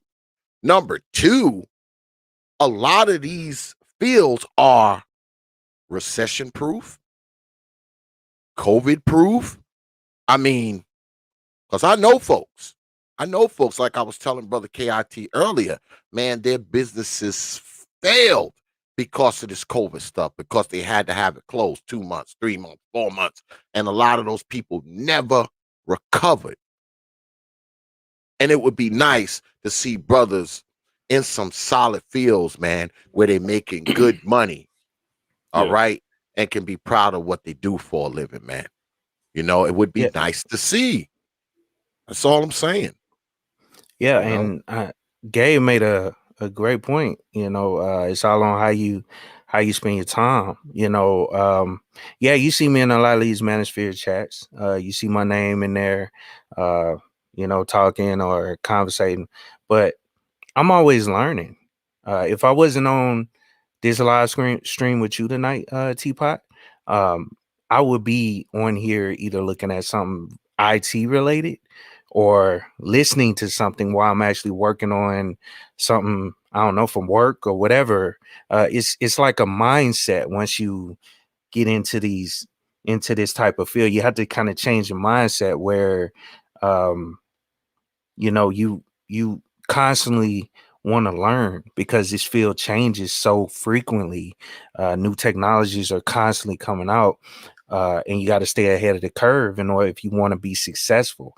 And it's all about you. You know what I'm saying? I think I seen Lionel say in the chat that the success starts with you, or with somebody in the chat. The success actually starts with you and the sacrifice that you put into it.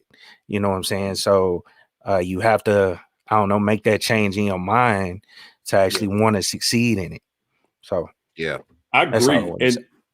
And like even to the point too, like, and I think that one thing that I see a lot is that, and I hear this in the manosphere, like the black manosphere, is that there aren't brothers getting into the field, right? It's not at the same level as like individuals from India or individuals from like East Asian countries, but there are brothers that are in the field, right? It's like we don't exist or something.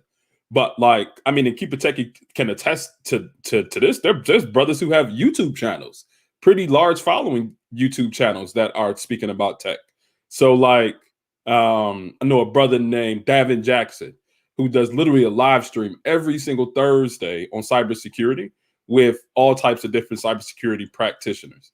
There's also another brother named Dewan Lightfoot. Both me and Keep It Techie are moderators on his channel. He does streams every single week with other cybersecurity professionals, mostly black. I mean, even there's a dude, his name is Rich Rebuilds. He does rebuilds of Tesla vehicles, but he's also transitioned over into more of just other consumer electronics. And he literally has his own garage. These are all black folk, right? Quote unquote, ADOS black folk. So I don't think that it's true that no brothers are in it or that brothers aren't getting in it. I think it's just that the manosphere doesn't highlight those things in the content, and it doesn't highlight them in practicality. Like no, like people will rather talk about other things other than tech in this space. And I think that kind of presents an air of it doesn't exist for brothers when it does exist. It just isn't highlighted here. So, Well, like I said, there's not enough booty shaking around it for starters. around here, that's what I was saying. Not enough. Not enough booty shaking around it. Yeah, and I agree. I have to agree with you because I've caught a couple live streams, watching Brother KIT because I'm subscribed to his channel, and usually, when you watch one thing, other stuff comes up, in that algorithm. And I watched a couple white boys. I ain't gonna give them no shine or say their name up here, but I watched a couple white dudes, on some tech channels, and I've learned some stuff. I mean, because like I was telling Brother KIT, I mean, we're expanding this year. We're going to need an IT person. All right. Something I've never had throughout the 7 years that I've been running my shop. I've never had a quote unquote, computer person who actually is there and doing, computer stuff. Never had it. But I'm going to need it this year. Not I want it. I need that person. Even if they're only around, say, half the week, 3 days, we're going to need somebody that knows how to do this stuff. Because my ass too old to sit down and start learning it. I need somebody to come right in the door and be like, well, X, we need to do this, this, and this. All right. So I understand how important it is. I understand how important this field is. And I know that this field isn't going any damn where. That's my thing. I want brothers in these fields that aren't going anywhere. Brother KIT says something very, very important earlier. He said that people are coming in from other countries and getting these jobs. Jobs that brothers can be getting. That pisses me off too. All Why? right. Why? Yeah. Because I want brothers to have them damn jobs. That's why. I want the brothers. But those jobs are already here for brothers, and those same brothers haven't taken advantage of those jobs. So you don't have a problem with these other folks coming in here and getting these jobs when brothers can be getting them? No, because the brothers weren't getting them before these people came over or were allowed to come over. I think that if brothers wanted them, they shouldn't have to wait until somebody else is qualified for it to get them. Does that make sense? It's like, I don't want them to take the jobs that I'm not qualifying myself for. Like, that doesn't make sense to me, at least. It's like, these are my jobs. I mean, I can't get them. I mean, I don't have a skill set to get them. I mean, I'm not even learning the skill set to try to get these jobs. But yet y'all can't have them. I don't want y'all to have them over there, but I can't get them myself, but y'all can't. I don't know. That's my opinion of it. I think that if people want those jobs, they should be qualified for those jobs, but not try to keep them away from people who are qualified for them. Yeah, that's just my opinion of it. I agree with you, Brother Gabe, halfway. Okay. Halfway, I agree with you because you're right. I mean, if you're not qualifying yourself, for the jobs, and somebody else comes and get it, you can't really be mad at that. But my thing is this is how I look at it. I look at it from this angle that, like Brother KIT was saying earlier, a lot of brothers think that they can't. They're not getting these jobs because they don't think they can qualify for these jobs. They think they have to be, this quantum physicist, to get these jobs, and that's not true, right? Yeah. That's not true. So there's that, and then you got the fact that the brothers who probably do have it in their mind that they can get these jobs, get employed with these jobs. they may not necessarily have the access to, whatever it takes to get qualified for those jobs. What's your take on that? I don't think that's true. And I want to have some little show and tell here. Have you seen one of these before? Tell me if you could see that. I think so. What is this? Or what do you think it is? Well,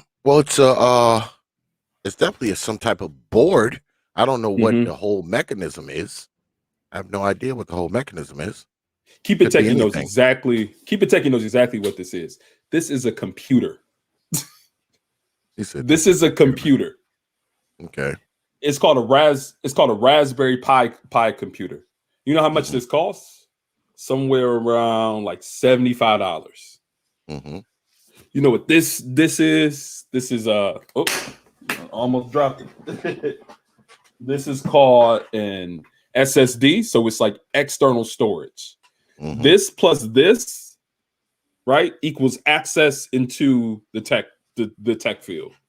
And that's under $500 for both of these. This is a 2 terabyte solid state.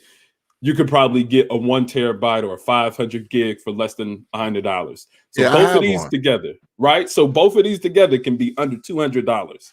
I heard you mention something about access into IT and access into tech. This prevents you from saying you don't have access, from people saying that they can't get it. You can and this sparks up like Linux. This has a Linux kernel that this runs on. Keep It Techie knows all about this, right? You can put a server on this. You can practice your IT skills on something for less than $200. It even has like Ethernet connectors, 4 USB drives. It has HDMI, micro HDMI. It has everything that you need. Even has an earphone jack, right? It has everything that you need to be able to gain the skills and the abilities to be able to be successful in the tech field. And there's all these online, what you call open source and free software that you can put on this particular machine to learn. So I do hear you in saying that brothers might think that they don't have access, that they might think that they can't gain those skills. But for under $200 and a little bit of Google searching, all of the access and all of the capability is there for brothers. I think that, again, back to the same point, we are so consumed by things that are not important that a simple Google search can be literally a stepping stone into the IT field. So I want to say that. Yeah, I got you. I got one of those drives too. This is a 2 terabyte. And this is where I store like a lot of my, my work crap, stuff from the shop, inventory.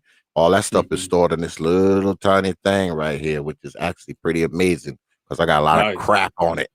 A lot of crap on it. I still got a lot of space left. Well, Brother KIT said the same thing earlier. He said that, well, he put it in other words. He said a month worth of weed. If you sacrifice a month worth of weed, you can get out there and get you a IT certification or something like that. So, I'm sure. Do you? Well, I already know the answer to this question, but I'm going to ask it anyway.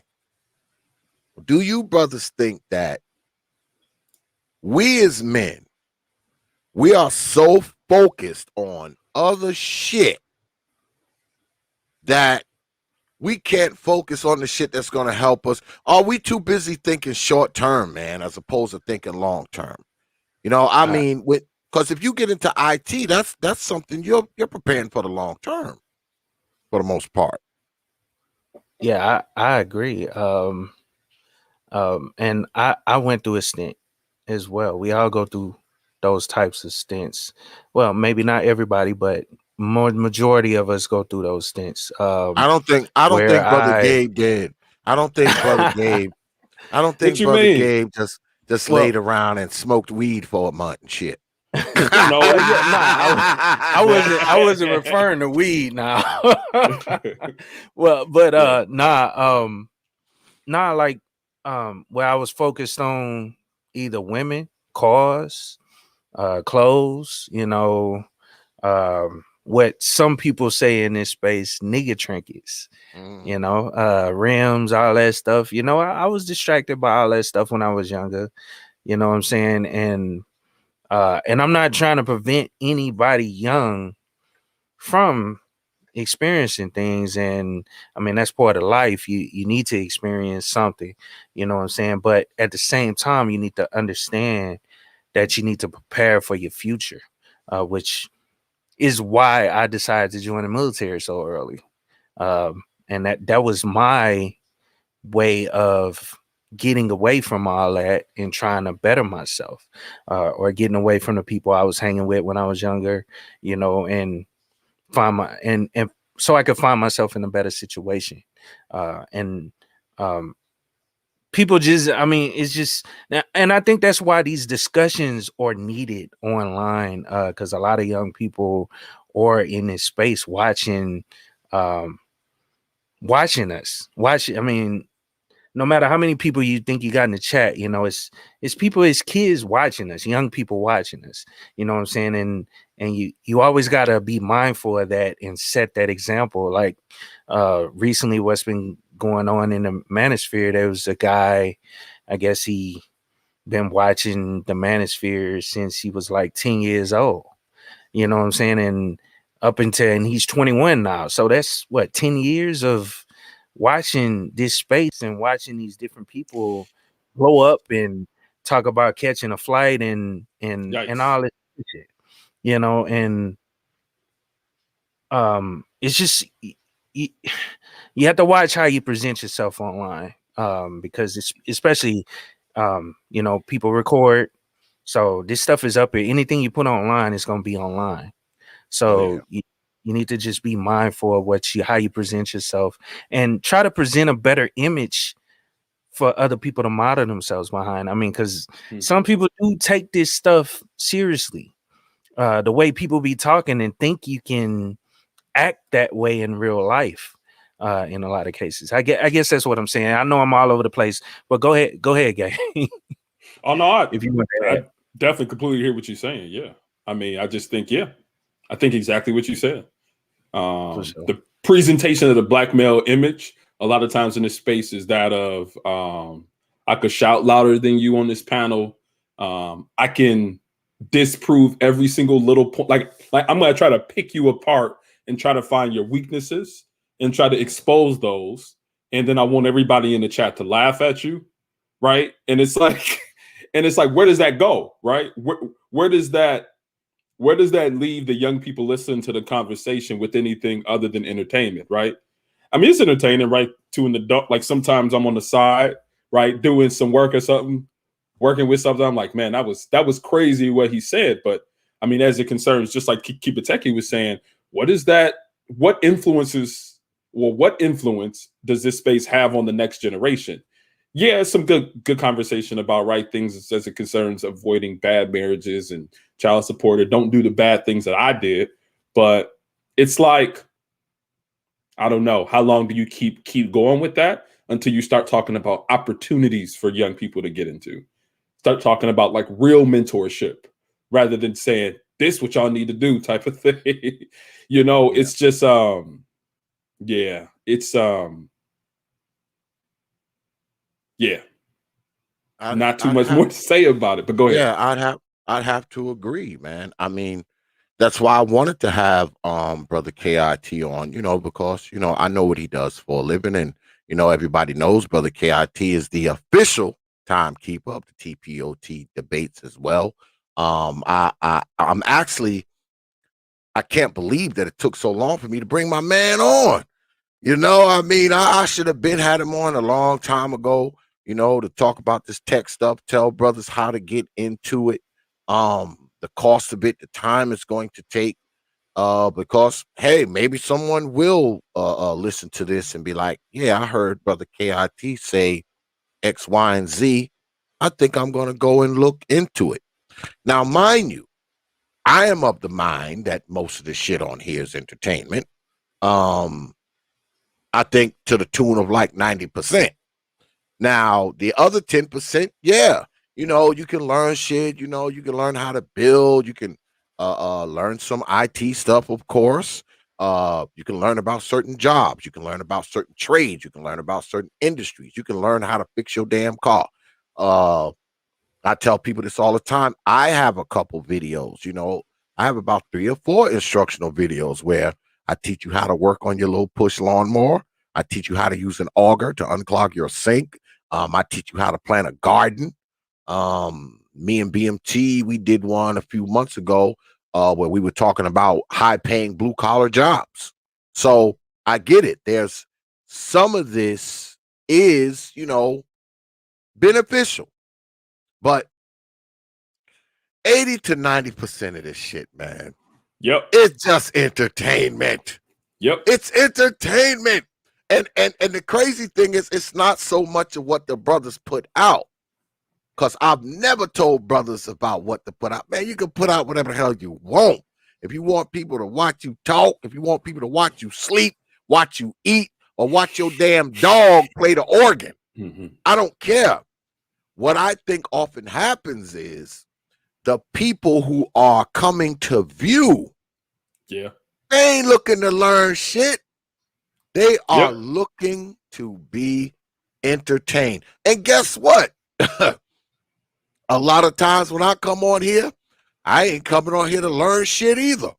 I'm coming on here to be entertained by the brothers. Now, mind you, some of these conversations you hear are very insightful. They are very mature. A lot of them are very, very deep. And even some of that is somewhat entertaining. But on the other side of that, some of these conversations up here are crazy, bizarre, out of this damn world. And guess what? Some of that's entertaining. So I'm just of the mind that most of this is entertainment. I feel like on YouTube, not to get too far off of this thing, but I feel like on YouTube, man, whatever you're looking for on YouTube, you're going to find it. If you're looking for entertainment, you're going to find it. If you're looking for enlightenment, you're going to find it. If you're looking for some type of skill that you want to, try to hone in on, you're going to find it. If you're looking for drama, beef, confusion, chaos, whatever you're looking for on YouTube, it is here for you. And I think it's more so what the people are looking for as opposed to what the people are putting out. I mean, that's where I'm at with it. But I'll say again, I don't have a problem with what people watch, and I don't have a problem with the material that people choose to put out. Shout out, brother the Glorious One with the $5 super chat. He says, I wish the Black Manosphere do a donation stream just for an organization for Black boys. Peace to the chat and panel. They don't care about that. What you mean? Don't care about that. You are asking a lot, brother the Glorious. I think YouTube is, like I said, it's mostly entertainment, but I think more so than anything else, man, YouTube kind of serves as psychological escapism. I mean, a lot of psychological escapism on YouTube. So, when you have a lot of that anywhere, man, not a whole lot of shit's going to be accomplished. And you got to think about the people that are watching. Like brother KIT just said, there's some young folks that watch us, and watch what we're doing.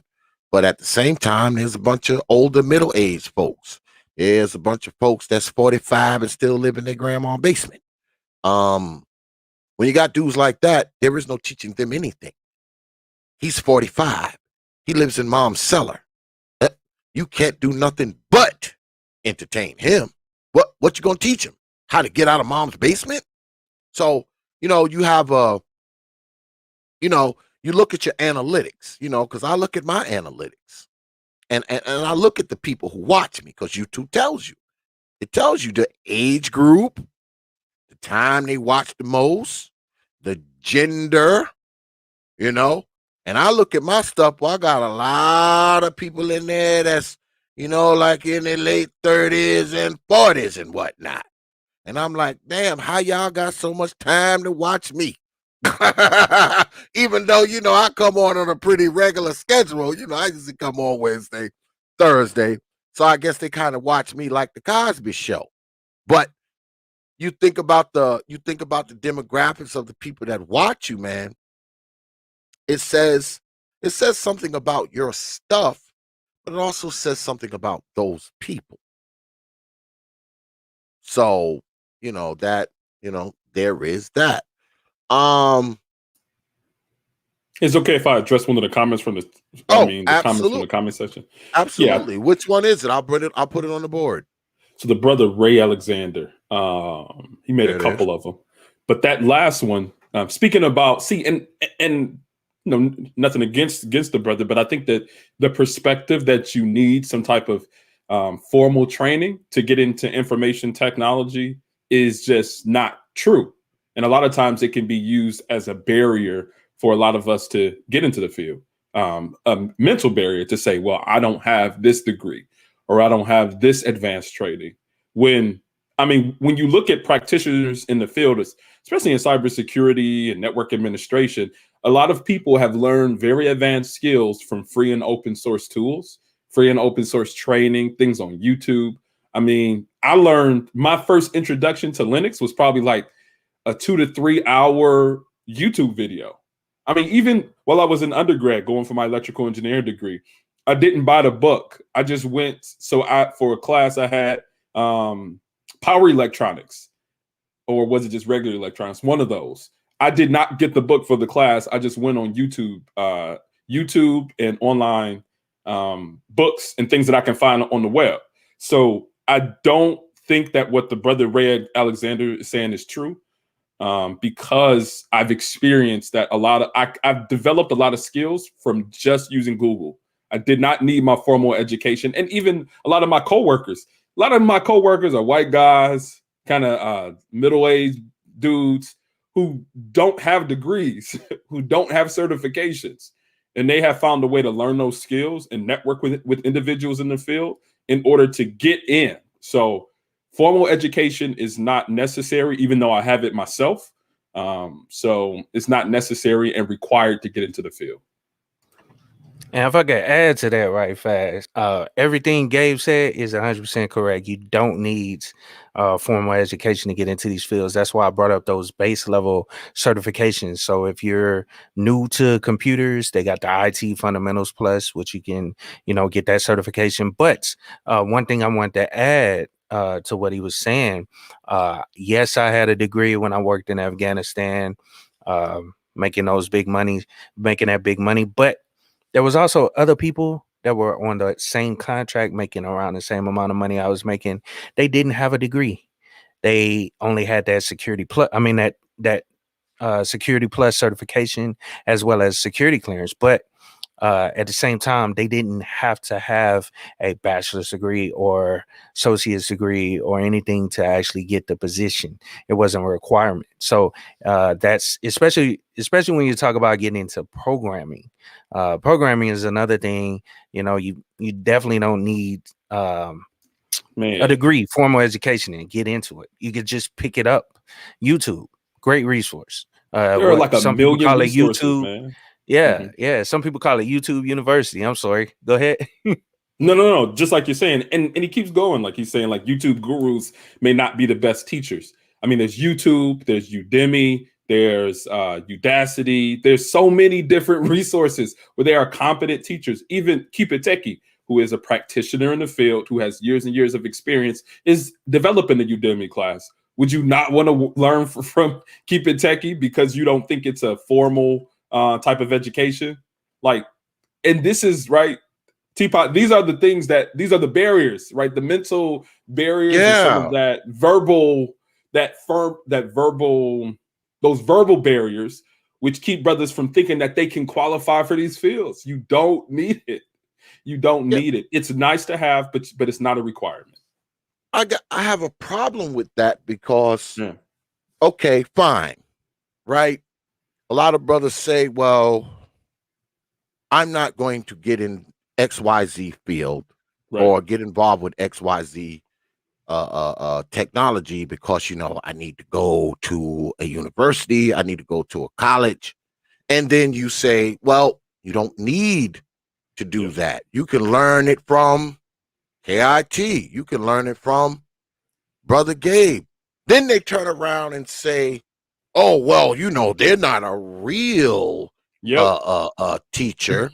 They're not a real instructor. Yeah, but come on. You say what keeps brothers from doing this is, they're afraid they got to go to a college for years and years. Fine. You don't have to do that. You give them somebody that they can go to for free, probably for the most part, and they say, well, nah, this dude hasn't been to Harvard, so I'm not Yeah. listening to him. And then it's like, yeah, it's crazy. And then the conversation keeps going because now he's saying like that's not necessarily the case for poor kids from the hood or the Barrow or Appalachia. I'm from the west side of Detroit, Michigan, from the hood, right? I was able like it's just like it keeps just like, oh, you defeated that barrier, let me go to another barrier. You defeated that barrier, let me go to another one. And we do this to each other a lot. We do this to each other so much that it really discourages young people from getting into these fields because they think that they have to be Steve Jobs or somebody. Like I did not Yeah. learn what I learned from a privileged perspective. So Yeah, let stop me give them another example. Yeah, I mean, of course, I work in the IT field and I have experience, but I did some research on an application called Ansible. This application is used for IT automation. And I did a video. This was about 2 months ago when I did that video. I looked at the documentation. It was all online. The documentation is online on Ubuntu's website. All you have to do is search it and research it and read the documentation. It walks you through. It has tutorials in it to teach you how to actually use the software. Well, I created that video, and then that was 2 months ago. Guess what? This week at work, they were needing some help with an Ansible project. Wow, I know Ansible, and I learned it all online. I didn't get no formal training from anybody. I just picked up the tutorials and documentation that's readily available to anybody online, and now I'm looked at as a subject matter expert in Ansible for my position that has nothing to do with my position because I don't Boom. even work with Ansible. Mm. So, I And mean, you learned it's it. an You learned, example. and you learned about it all online. You learned Yes, about it all all online. online. Yep. Didn't take a course. Didn't Nope. go off to another college somewhere and take night courses. None of Nope. that. All Nope. All online. online. All online. And that's how I do my videos. I research this stuff. Take about a week to research it and figure out how to actually use it, then create a video on it. So yeah, I got experience in understanding how the IT how software works and how things work in the IT. I have that base understanding, but I didn't know nothing about this software at all. I never used it before. I never implemented it anywhere else. And that just shows you that the information is out there even if you don't have the experience in actually using it. Yep. And you have to have that base understanding of IT, but still the information is there. And listen, like the thing about it is that that's not just so. And I'm predicting where where people might be thinking next. They might be thinking like, well, that's just like on the administrator level or on a low level in IT.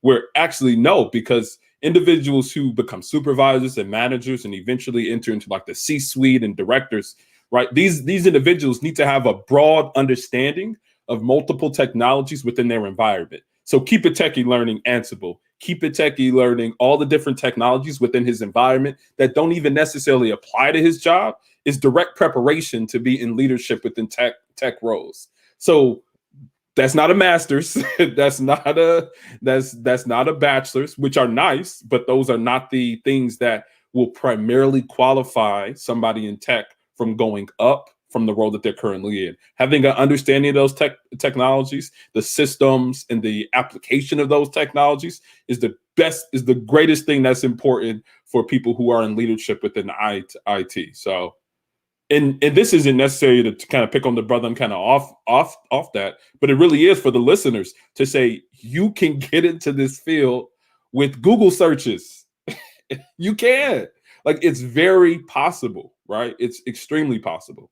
Because I've never been taught Linux at all. But looking at Keep It Techie's video, or I remember when I was studying for my CCNA, which stands for the Cisco Certified Network Associate. Like, I was just looking at this brother, his name Dewan Lightfoot's videos.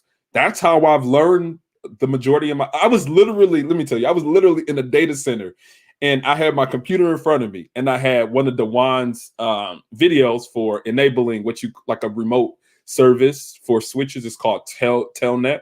So I literally had his video and was going through it step by step as I was performing this thing on the job. I didn't have previous experience with it. So I just really want to emphasize that point of you can get into this field, and don't let the barriers that a lot of people put before you say that you can't. Yeah, I think that's very important, man, for brothers to understand, man, that, we've been saying it all night. Brother KIT's been saying it, man. You don't have to be what's the guy named Stephen Hawkins. You don't have to be Stephen Hawkins to goddamn get into the tech field. You don't have to be Steve Jobs. You don't have to be Bill Gates or somebody like that, man, to get into the tech field, man. And like I said, man, I can't say this enough, man. These jobs, brothers, have a tendency to be recession proof. They have a tendency to be COVID proof. And nowadays, that's how we got to be thinking.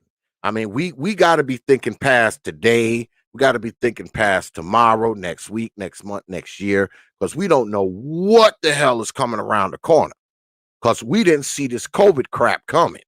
All right. We didn't see it coming. And it came and it slapped a lot of people to the ground, and a lot of those people never got up. So if you're looking to get into a field, and IT is one of those fields that you're looking to get into, my advice would be to pursue it, brothers. I mean, you got two professionals right here telling you the same thing. Even if you don't want to listen to my ass, you can listen to them. They're telling you the same thing. They've been in these fields for years. And they're telling you, you don't have to go to a university to get into these fields. Brother KIT was just talking about something he learned that helped him on his job that he learned online. Brother Gabe A down there has just been telling you about how you can learn stuff with Google searches. I mean, you're down in the basement playing Madden all day anyway. Yeah. You might as well get on the damn computer, man, and do something that could possibly get you out of grandma's cellar. So you can drive your own car, have your own place, have your own food, and have your own somewhere to have your PlayStation, Xbox, and all that kind of nonsense you got. Wouldn't it be better to have that in your own house as opposed to doing it in grandma's house? And she up at the top of the stairs going, "Boy, turn that music down." Right. Don't you think it would be better? This is a path, man. This is a path out of grandma's basement. I'm telling you, you could be out of grandma's basement. How soon can they be out of grandma's basement, Brother KIT and Brother Gabe? How soon? If they start tomorrow, if they get on the search tomorrow, how long before they're out of grandma's basement? Yeah, 6 months. Yep. I was thinking year. the same. I was thinking the same exact range, six to a year. There it is, man. 6 months, and you can be out of grandma's old dusty cellar. And when we talking to you online, we don't gotta hear the damn furnace Right. kicking over in the hot water heater. We ain't gotta hear none of that shit, because you ain't living next to it anymore. Shout out to Coach Ali's Corner with the $10 super chat. He says, Gabe A and Keep What's up, It man? Techie are my guys. Shout out to you. T.P.O.T panel and chat.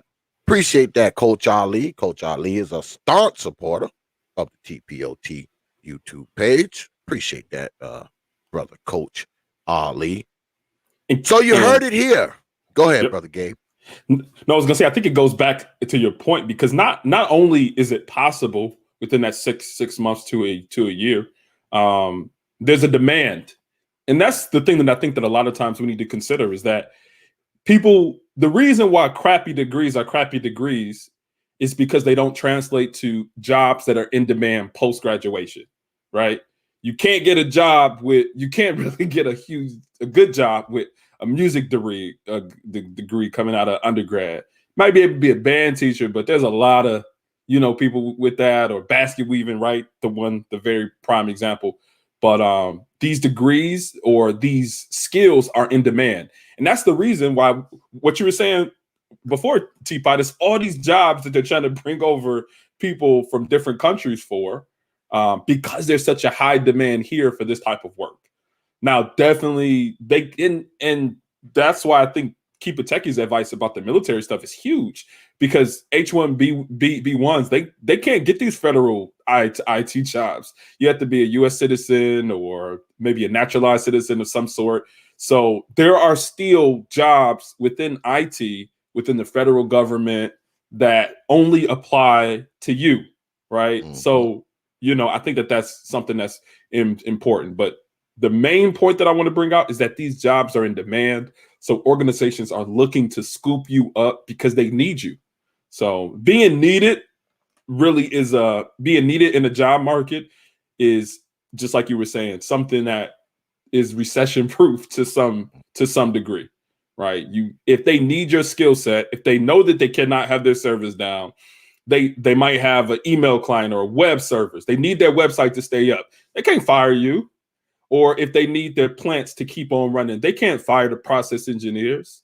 Or if they need the YouTube people, YouTube need to stay up no matter what the recession is, because a lot of people are dependent. So these are just some of the type of fields and roles that are in high demand. So that 6 months to a year can really pay off a lot.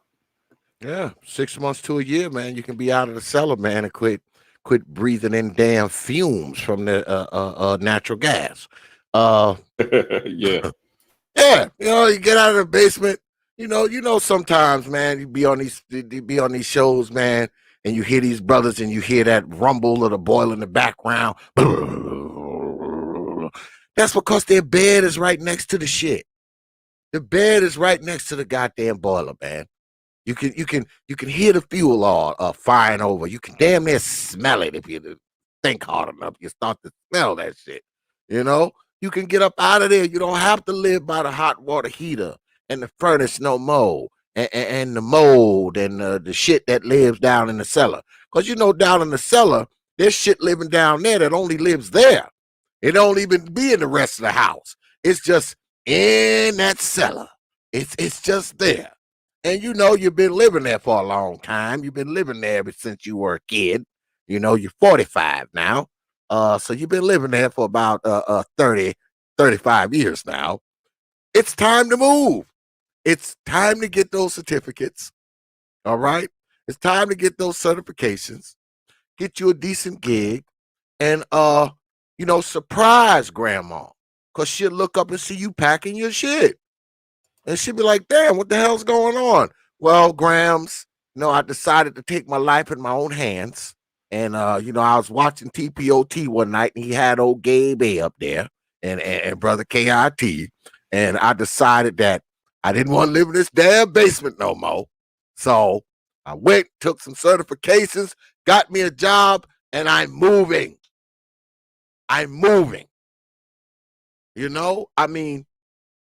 We often talk about, I know I hear a lot on the internet where we talk about, how women often talk about how independent they are and, how self-sufficient they are, and all that's great. All that's great. I think I need to hear more brothers saying that. I think I need to hear brothers saying, I'm independent. I take care of myself. I got my own shit. I got my own house. I got my own car. I got my own money. I think we need to start hearing brothers say that more. I mean, maybe I'm wrong here, man. Correct me if I'm wrong, brothers. Correct me if I'm wrong. Nah, you right. You right. I mean, because we don't hear a lot of that. Listen to some of the people. Now, of course, there's a few outliers who say, look, man, I do X, Y, and Z for a living, blah, blah, blah. But for the most part, you never hear brothers say, well, I got my own place. I got my own car. I pay my own mortgage. I got my own. What? You don't hear it. Start listening. You don't hear it. Now, you hear it from the women now. You do. They be like, well, I work here. I got this. I do that. I drive this. You hear it, the strong, independent types. But there's been times that I've been looking to hear that shit from the brothers, man. And I don't hear that shit. I don't hear them say I got my own crib. I don't hear them say I got my own freaking car. I don't hear them say I work in X, Y, and Z fields. You don't hear that shit that much. You hear about all the other shit, though. You hear about how many hoes they got. You hear And about. that's Go ahead. Yeah. no, I was gonna say, and that's why and that's a previous salary I had. But that's why I always bring up that amount, and it's not to brag, it's just because I'm not making that now anyway. You know what I'm saying? But I mean, I had a potential to, if I get into a different job. But right now I'm at a comfortable level. But I bring that up just to show people that show other black men that you can, make $250,000, a year in Yeah. some of these positions. It's not to brag. It's not to say, oh, I'm big balling, I'm the man or whatever. That's why I always preference it with I'm not making that now, but I'm making six figures, but I'm not making that now, but it's potential. The potential is there for you to actually excel just like I did. You know what I'm saying? Yeah, well, it don't matter if you're not making it now. I don't hear the fucking boiler, and the hot water heater, or grandma upstairs saying keep the noise down. I mean, because when it comes down to it, man, I don't care how much money you make. All right, because I know it's a lot of motherfuckers out there that don't make the amount of money I make. Trust that shit.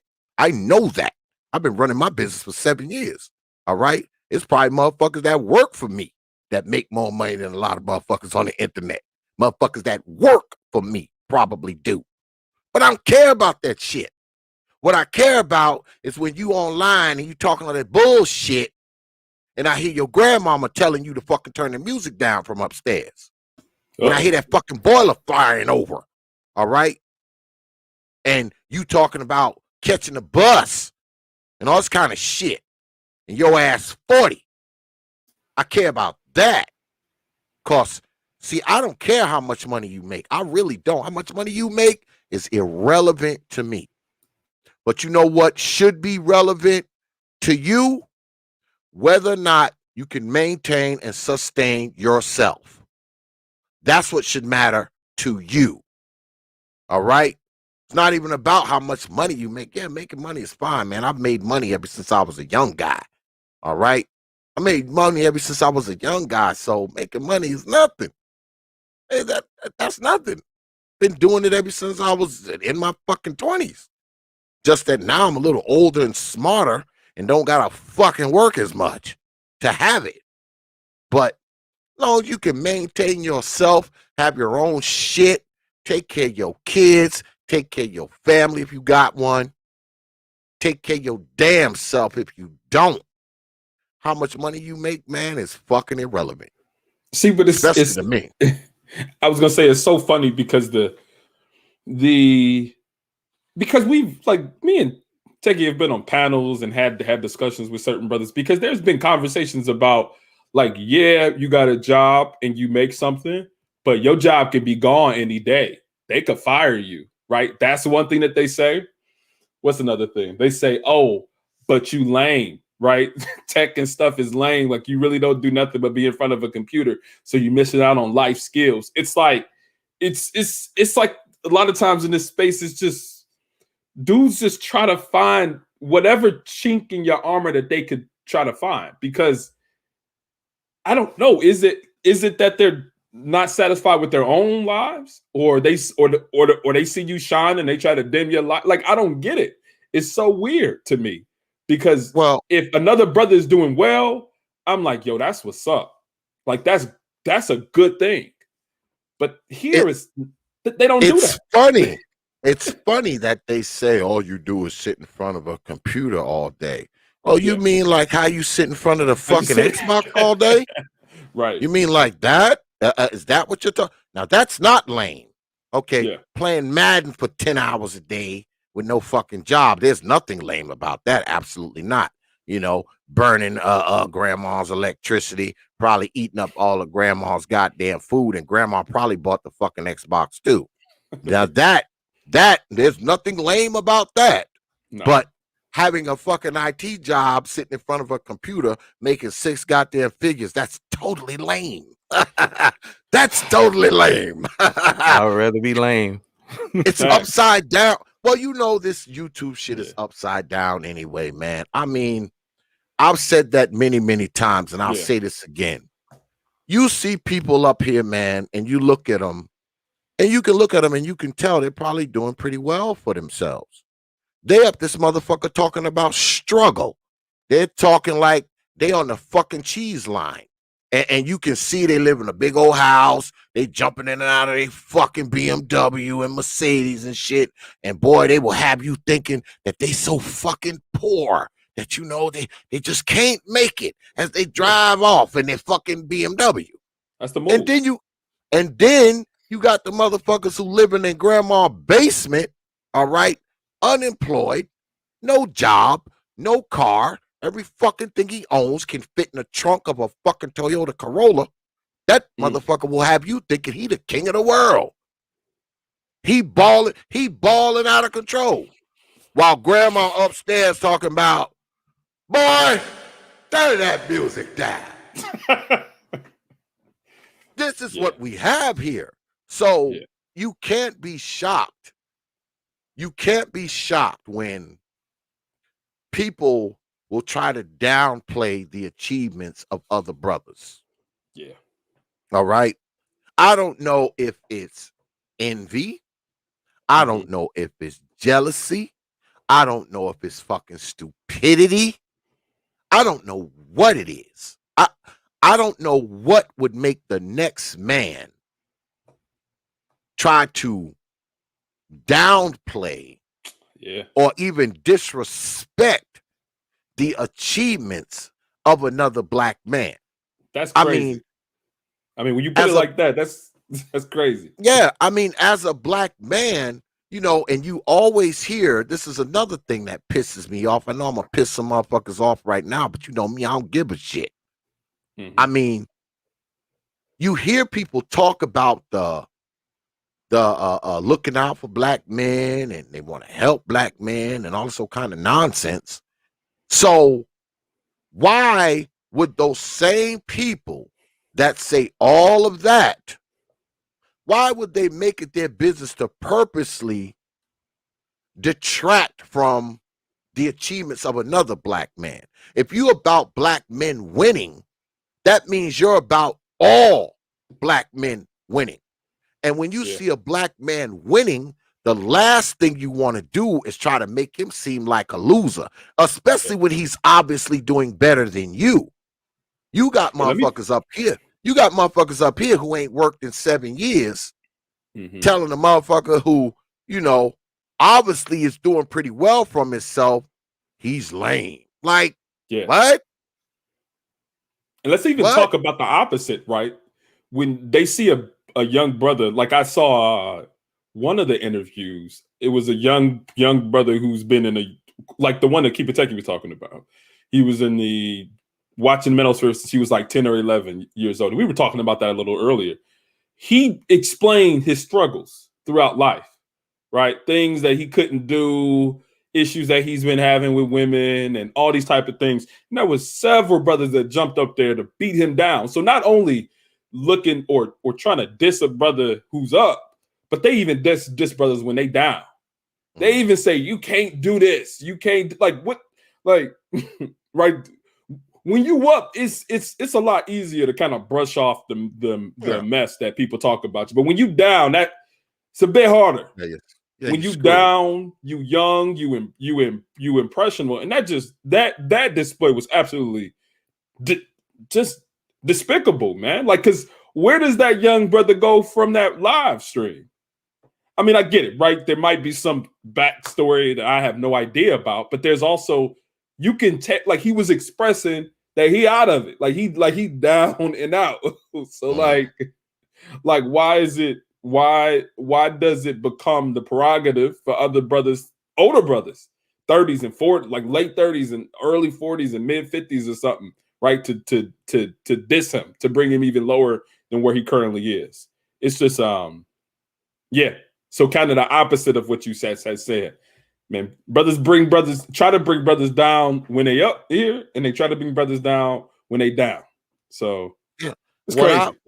What I often ask myself is, what do you get out of that shit, man? Like, I mean, what Lights? you know, what's the end game when it comes to that kind of shit? Like, you know, and the crazy thing is, if the shoe was on the other foot, and you know, the people don't even have to necessarily be down. If you had a bunch of motherfuckers crowding up on you, man, you wouldn't like it, you know. No.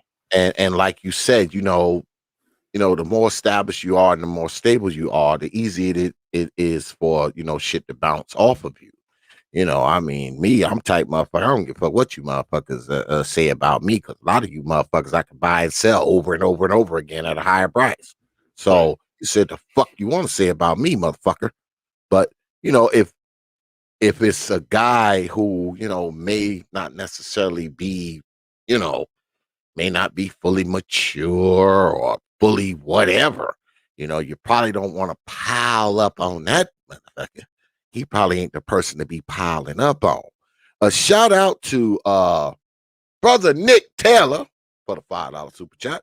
He said, where are all the folks claiming there's no smart content from black men, but when it's here, they ain't here? Well, see, brother Taylor, this is the T.P.O.T YouTube page, and you know, they know that robots in the chat, so you know, they can't say a lot of stupid shit. You know, they know they can't disrespect the people on the panel. You know, all that kind of stuff goes on here. You know, here there's rules. You know, it's just not a bunch of monkeys flinging feces at each other. You know, we don't play those games over here. You know, we don't. The chat room is monitored. The chat room has a bot in it that takes no prisoners. And everybody who knows this channel knows that. So anybody who come up in here in this chat room, they already know what it is. So you're not going to see a lot of people writing in this chat room. You're not. Because, see, they know they can't talk crazy in here like they want to. And that's what everybody wants to do. Everybody wants to be crazy, act crazy, say crazy shit.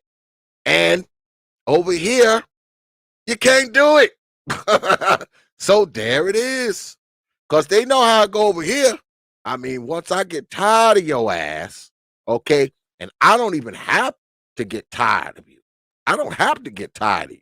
Once that damn robot mess around and get tired of you, you already know what it is.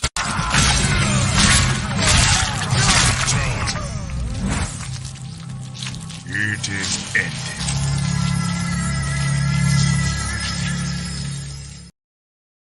Oh, wow. Yeah. I wasn't expecting that.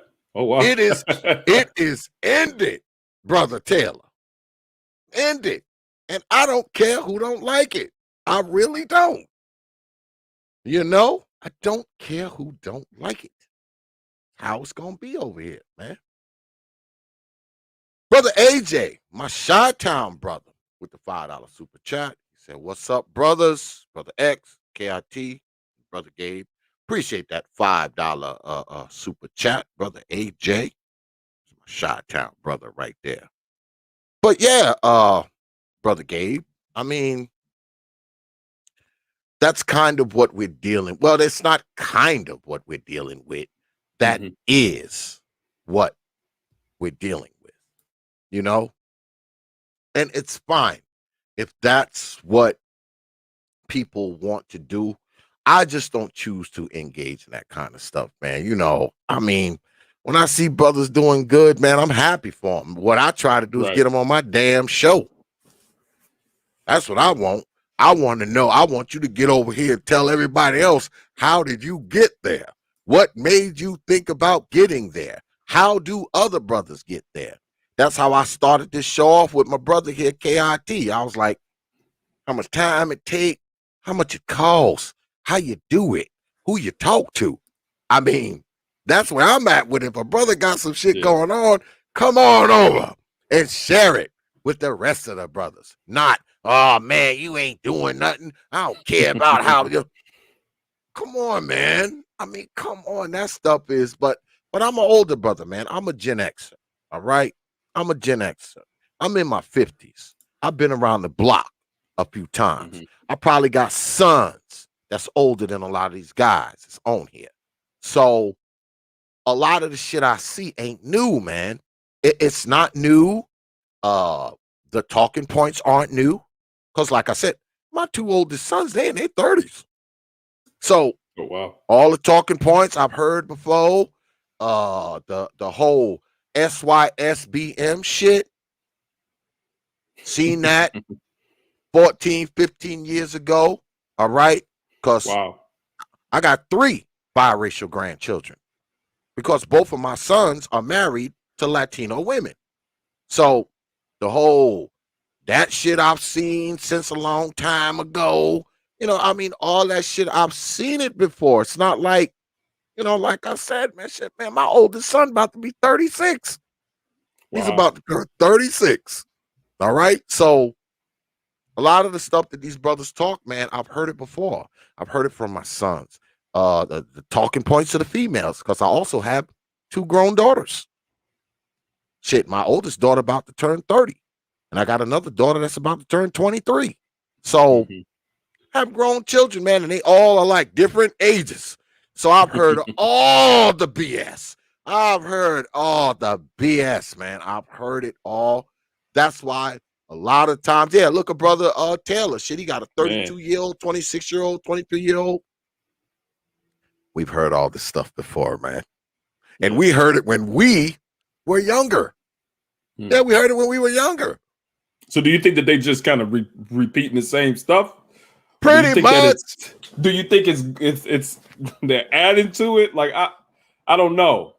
Like, brother Gabe, I'm gonna share this with you, man. And this is the first time that I've ever said this, and I know brothers will probably be mad with me. I never said it before.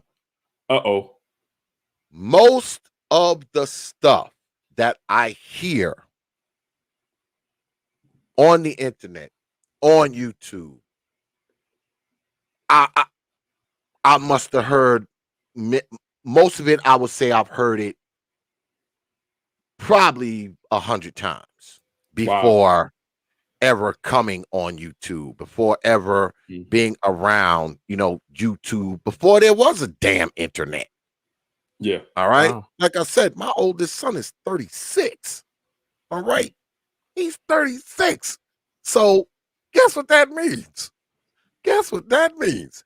That means I've heard young boys talk, teenagers talk, adolescent talk, mid-20s talk, 30s talk. Should I marry this girl talk? Coming home with girls that could barely speak English. Been through all that shit. Been through all that shit before. Been through all of it before. I watch my sons come home with these girls, with these accents. I watched this with my own eyes, you know, before SYSBM and all the nonsense. Watched it with my own eyes. I watched little babies pop out, all right, with my last name. but they're mulatto looking. All right. Like I said, I got 3 biracial children, 3 biracial grandchildren, and they all have my last name. Why? Because my sons do. Now you look at them, you know, they look like they little mulatto jokers. Shoot, my oldest grandbaby is 14. I have a 14-year-old granddaughter. Wow. All right. You about to be a grand, maybe 6, 7 years. I 8 might be. years. I might be a great. I might be a great Wow. grandfather. That's up. So I tell everybody. I tell you, my oldest grandchild is 14, but Wow. I had my kids young. I had my kids very young. I mean, I'm in my 50s now, but all my kids are grown and out the damn house, man. Yeah. Shit, and I'm still young and energetic, and shit can still throw a mean right hook too. Shit, Yeah. at this My age. parents were a bit older. Like my parents were like 33. My dad was like 33, 34 when they had me. So my parents are in the mid 60s and I'm 32. So yeah, I have very older parents. And maybe that Yeah, me too. where some of that came from, some of that older mentality stuff came Yeah, from. because I don't know. my parents were in their 30s as well, and I'm sorry to cut you off. And I'm Oh, you good? 37. My parents are in my dad is in his 70s. So Yeah. yeah. Yeah, my dad right there too. He bordering those 70s, 67, 68. So yeah, right there. I was 35 when my dad was 35 when I was born. Yeah. So, you know, when you're one thing I can say about people who have kind of older parents, they are you know, they're a little more focused because they have the older parents. Because I didn't think I was that focused. I mean, I had my first kid when I was like still a teenager, man. You Yeah. know, so I wasn't the most mature motherfucker in the world. Absolutely not. I had an Shit, my uncle. least mature person in the world, if anything. You I had an know? uncle that after school I would have to go over to my uncle's house, and he would have me literally sit there and just do my homework until it was done. Right, and I'm a little kid. I didn't know that he didn't really know what I was studying or anything. So every time after I say I'm done with my work, he would have me explain everything that I did, and he would say that he's testing me. He ain't had no idea what I was learning or anything. But me as a kid, I'm just thinking like, okay, I got to get this right. I got to make sure I know everything. And if I didn't, oh man, he would sit on his couch with a belt in his lap, and at times he would tap that belt from time to time, and then look at me, and he'd go back to watching TV.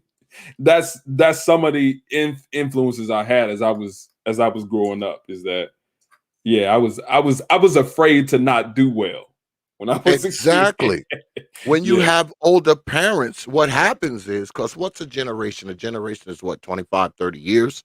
Yeah. So what I think often happens is a lot of children, they get born within the same generation as they're in the same generation with their parents. I know my kids, Yep. my oldest kids are. All right. My Mhm. oldest sons, you know, in the same generation, because I had them when I was a teenager, man. Shit, by the time I was 20, I already had 2 kids. By the time I was 20, right? I didn't start to slow down until, you know, my daughters, you know, start to be born. You know, I start spacing them out. And when you're in the same generation as your children, as they start to grow, y'all are kind of growing up together. You're not really watching them grow up. They're growing up and you're growing up too at the same time. So what I think happens, and if I'm wrong, somebody let me know.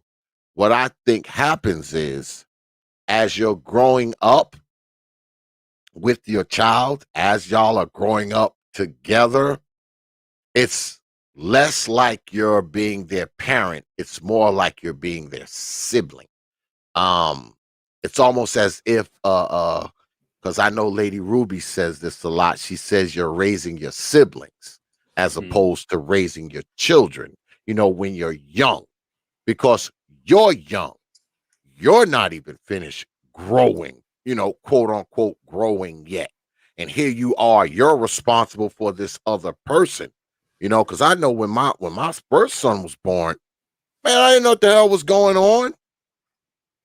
I think I was like maybe 18 at the time, like I didn't know what the hell was happening. But my father, I had to fall back on my father because my father was like, look, son, when you came along, I had to do X, Y, and Z. I was just fortunate I had a template to work off of. And Yeah. even with that, I'm still immature as hell. All right. Immature as hell.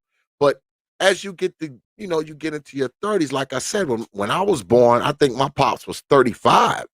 So, he dealt with me different. And when your parents are older, they deal with you different as opposed to your parents only being 15 years older than you. It's different when they're 30 years older than you. You know what I'm saying? Because y'all are in a different generation. I think all of that stuff matters. Now, people are telling me, oh, heck, shut up. But I think all of that stuff matters. And I think brothers like yourself, brothers like KIT, y'all were raised by older parents. That's why, even though you guys are in your early 30s and shit, you're more focused than the motherfuckers who was raised by their mama who had them when she was 14. That's possible. Yeah. Even though y'all are the same age. You understand? Mm-hmm. Because of who was raising you brothers. Yeah. Y'all were being raised by parents. Y'all was being raised in a parental environment as opposed to being raised by someone who y'all are in the same generation. So y'all growing up, y'all wearing the same kind of clothes. Y'all listen to the same music. I'm telling you, y'all are listening to the same music. Y'all wearing the same kind of shit. It's harder to be your parent. It just is. It's harder to be your parent, man. When y'all I think it all might like be the same crap. Go ahead. Yeah. I was gonna say I think it might be pluses and minuses to it too, because after a while, I couldn't go to my parents at all about stuff that I was learning in school because we were learning very different things. So I went very far in math. So I went to like calc 1, 2, calc 3, differential equations, linear algebra, engineering. Like I went very far in math. After maybe about middle school or around middle school time, my mom, my dad, they couldn't help me at all anymore with any of that stuff. They couldn't help me with math. They couldn't help me with science because what they learned was very different. Now, my mom is a nurse, and she was an advanced practice nurse, so she got her master's in nursing supervisory. And my dad, he's got a whole bunch of degrees and a whole lot of stuff, and he got his. I think he's working as an accountant now, doing government contracts. But they didn't learn any of the science, technology, engineering, and mathematics that I grew up on. So, and also another thing is that they didn't really understand what it meant to go from job to job. They thought that if you transition from one job to another job, that previous job didn't like you or something, or you were doing a bad job, so you running away. But in actuality, that's kind of the new framework that we do in jobs, especially in IT. Right, you don't stay at a job for a long period of time because the benefits aren't the same that it was for our parents. Our parents stayed at a job, they got a pension, they got taken care of in their older age. Now jobs don't even care. They're like, listen, we might give you a little 401k, little 6% matching, 6% matching. That's about it. So it's to your advantage if you go from job to job to increase in pay and increasing your retirement potential. So those were just a couple of things. Knowing the current job field, my parents have no idea. And two, actually advancing in science, technology, engineering, and mathematics. Because we learned such different things, they had no ability to really help me out with that. So I had to seek other things, right? Things like the internet, like I was saying before. So, yep. And he's 100% correct because I dealt with that earlier on in my career because I kind of followed the model, my dad set. And he worked for ExxonMobil, which is one of the biggest gas, plants down in Baton Rouge, Louisiana. He retired from there 30 something years. So that was the example I had, and the job market is totally different from that now. He didn't even have a college degree, which you don't need a college degree, which is what we talked about earlier to get into IT. But he just hopped in on one of those subcontractors for the plants, worked his way up and got hired on by the main company and retired out after 30 some years. And so I looked at that as, okay, I need to find stability. I need to find a job where I can um um work for 30 years and get a pension, you know what I'm saying? Yep. Just like that. Not knowing that, and that was the thing, I didn't want to go the route he went, because, and that was one thing I wanted to bring up when you was talking about the smell in grandma's basement. Well, my dad would come home smelling like those chemicals, and that Mm. stuck in my head, like, I don't want to work in no chemical plant like that. And so that's why I took a totally different route and tried to get into IT. Eventually I got into IT. I didn't know that's where I was headed, but that's what I went into. And the job market is totally different the way things were, 20, 15, 20 years ago, Yeah. So So, that's some of that generational divide there. Yep. Yeah. Well, it should be that way. When you have parents, because I came from a two-parent household too. My father was a landscape architect. My mother was a charter school bus driver, and she also drove charters for Greyhound. Um, Working class family. Motherfuckers think I grew up rich. Hell, fucking no, I did not grow up rich because it was 9 of us. Um, Motherfuckers be fighting in the kitchen over seats and fighting over the last piece of chicken type shit. Knockdown dragouts in the fucking kitchen. So I didn't grow up rich, man. My parents were regular working class people. Um, my pops, he had his own company, because he was a landscape architect. He did hardscapes, landscapes, he did all of that shit. Um, I never wanted to do it. I worked with him from the time I was like maybe 7 or 8 years old. Because that shit was mandatory. It wasn't an option. All right, that wasn't a bug. It was a feature. You got your ass up and you went out, especially when you wasn't in school. You was with him. You was in that truck. You was on the road. All right, 5:30 in the morning. That's how I came up. I came up in that. All right, and shit, working with my old man, I did that up until the time I probably was 12, 13.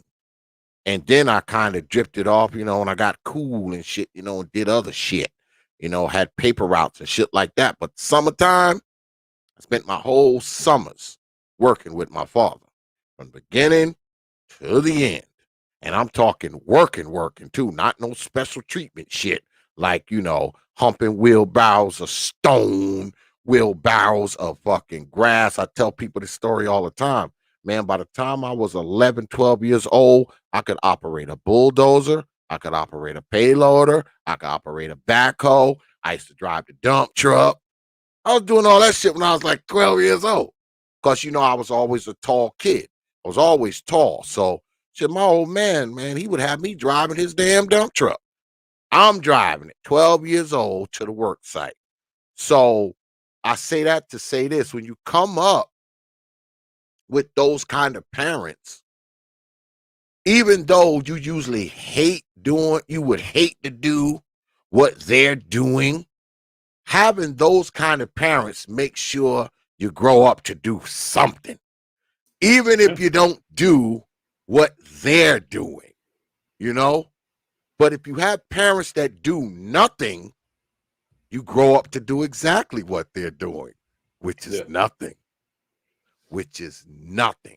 Because I always said, I'm not doing this shit when I, God damn it, grow up. I'm not doing this shit, and it's crazy because we're expanding the business this year. We're actually going to be doing some hardscapes. So it's like this is crazy. I can't believe I'm doing it, but there it is. Yeah, you get raised by these parents, man, that are hardworking, man, and even if you hate what they do, for a living, man, you watch them, man, and you kind of pattern yourself after them, even if you don't end up doing what they're doing.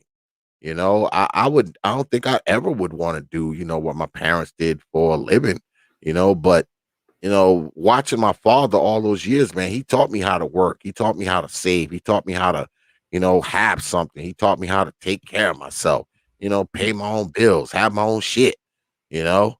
I mean, because I don't want to be one of those guys where you hear the goddamn boiler firing up because it's right next to my bed and shit.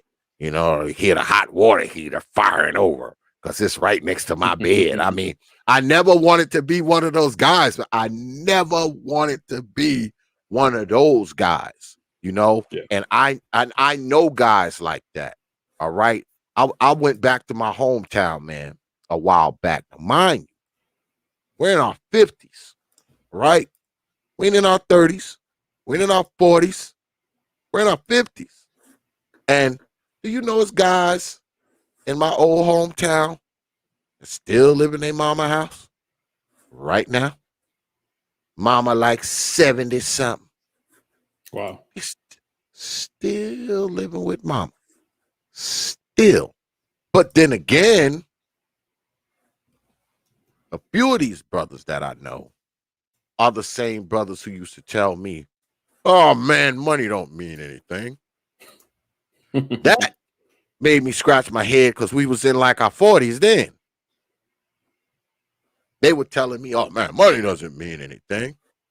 And one thing my old man always taught me, he said, whenever a person is talking about money don't mean anything, that's probably somebody who don't got too much of it. Yep. Money don't mean anything. Now, money ain't everything. Don't get me wrong. Money is not everything. All right? But money means something, goddammit. Because you actually think because I can sit here right now and say, you know what, man? A yacht doesn't mean anything. Of course I can say that. I don't have one. But let somebody invite me on their yacht and I'm walking around there talking about, oh man, this yacht doesn't mean anything. Or a mansion. I could say a mansion doesn't mean anything. I don't have one. Of course it doesn't mean anything to me. But let Gabe invite me to his mansion. And I'm walking around in your mansion telling you how this damn mansion doesn't mean anything.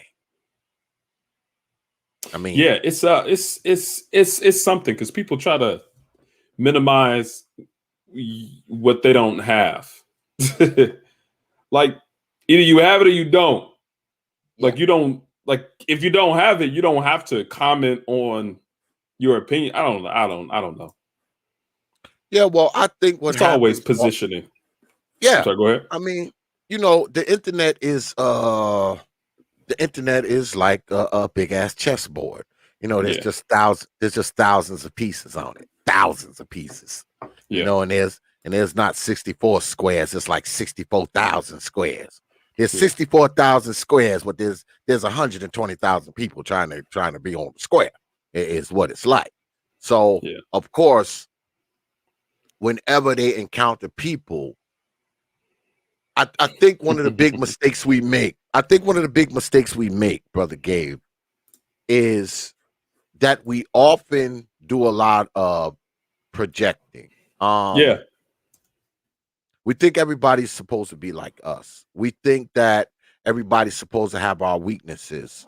And people will tell you, people would like you to think that all Black people are the same. I think there's a lot of that as well. We're not all the same, man. We don't do all the same shit. We were not all raised the same way. Not all of us have the same socioeconomic background. That's why I don't believe in the whole I used to believe in it, but I don't believe in it anymore. People talk about, oh, you're gonna get your nigga moment. I don't believe in that anymore. Because I'm under the impression that the better you do for yourself, the less you run into the nonsense that other people run into. Because the more you got going on in your life, the better you can position yourself. You know, I agree. And it's weird because there's been some conversations where I've had with people on here where they, in some way, and I don't know how they conceived this. They said, why are you here? You're not telling me, like, you act like nothing, or you haven't told us anything bad that's happened to you in your life. Like, why are you here? And it's like, do I need to, like, what you trying to trauma bond with me? Like, what you want to share my struggle story? Like, why is that a prerequisite to being in this space? Because I got to struggle to relate to y'all. Like, because I truly believe that people believe, I truly believe that people think that if you have not struggled or you're not struggling right now, that you don't get that you don't get that mark on your black card that they have. You know, everybody wants to have more marks on their black card than you. They want to have more, endorsements on their black license than you do. You know, that's crazy. That's what it is. You know that's what it is. That's what it is. Nuts. And a lot of that stuff, man, and a lot of that stuff is based on, whether or not you live in the hood, whether or not you done been to prison, whether or not you done sold dope, all that kind of crap. And I've been through some of that stuff because, man, I've been shot twice. I've been shot twice in my life. The first time they wasn't shooting at me. The second time they was. But I don't wear it as no badge of honor because, number one, it hurt like a son of a bitch. I'm sure. And number two, if I wasn't in those places at those times, guess what? My ass wouldn't have got shot. But see, being raised by two parents, primarily my father, I didn't get any exposure to like the hood until I moved out of their house. When I moved out of my parents' house, that's when I got exposure to the hood. That's when I was chasing, chicks from the hood. I would be in the hood. I mean, I didn't really have any exposure to like the hood or the projects or no shit like that. All of that came after I moved out of my parents' house. That was after that because my parents, they never had us living in like the hood. We never lived in the projects. I didn't even know what a freaking apartment was until I had my own. I didn't even know what an apartment was. Never lived in one. So people are an apartment. Oh, what the hell is an apartment? Because I had never lived in one. The first apartment I lived in was mine. But then let's take a quick step back from that, right? You need to give your marks or your struggle endorsement to people who have joined a panel or joined a chat room on the internet who are strangers. I need to present personal information about my struggles to y'all for me to be accepted by y'all. Like, think of how, like, people who I have no idea, like, I don't know who y'all are, right? Y'all could be serial killers, right? I need to present something personal in that identifies some struggle of mine to strangers on the internet. They got a word for it. They got a word for it, Brother Gabe. It's called what's that? Receipts. You gotta have them receipts, man, on here. It's like when you're trying to, take something back to the department store. They won't they'll just only give you store credit if you don't have the receipt. If you want the money back, you got to have the receipt. But let me give you a better analogy. The same way.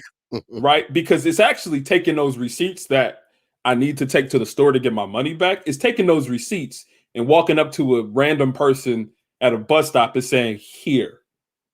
That's really what it's more equivocal to. Because I'm not returning. Pretty much. Here.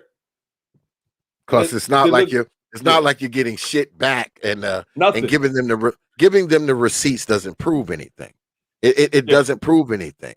You know, I think what it does is just kind of make them feel better.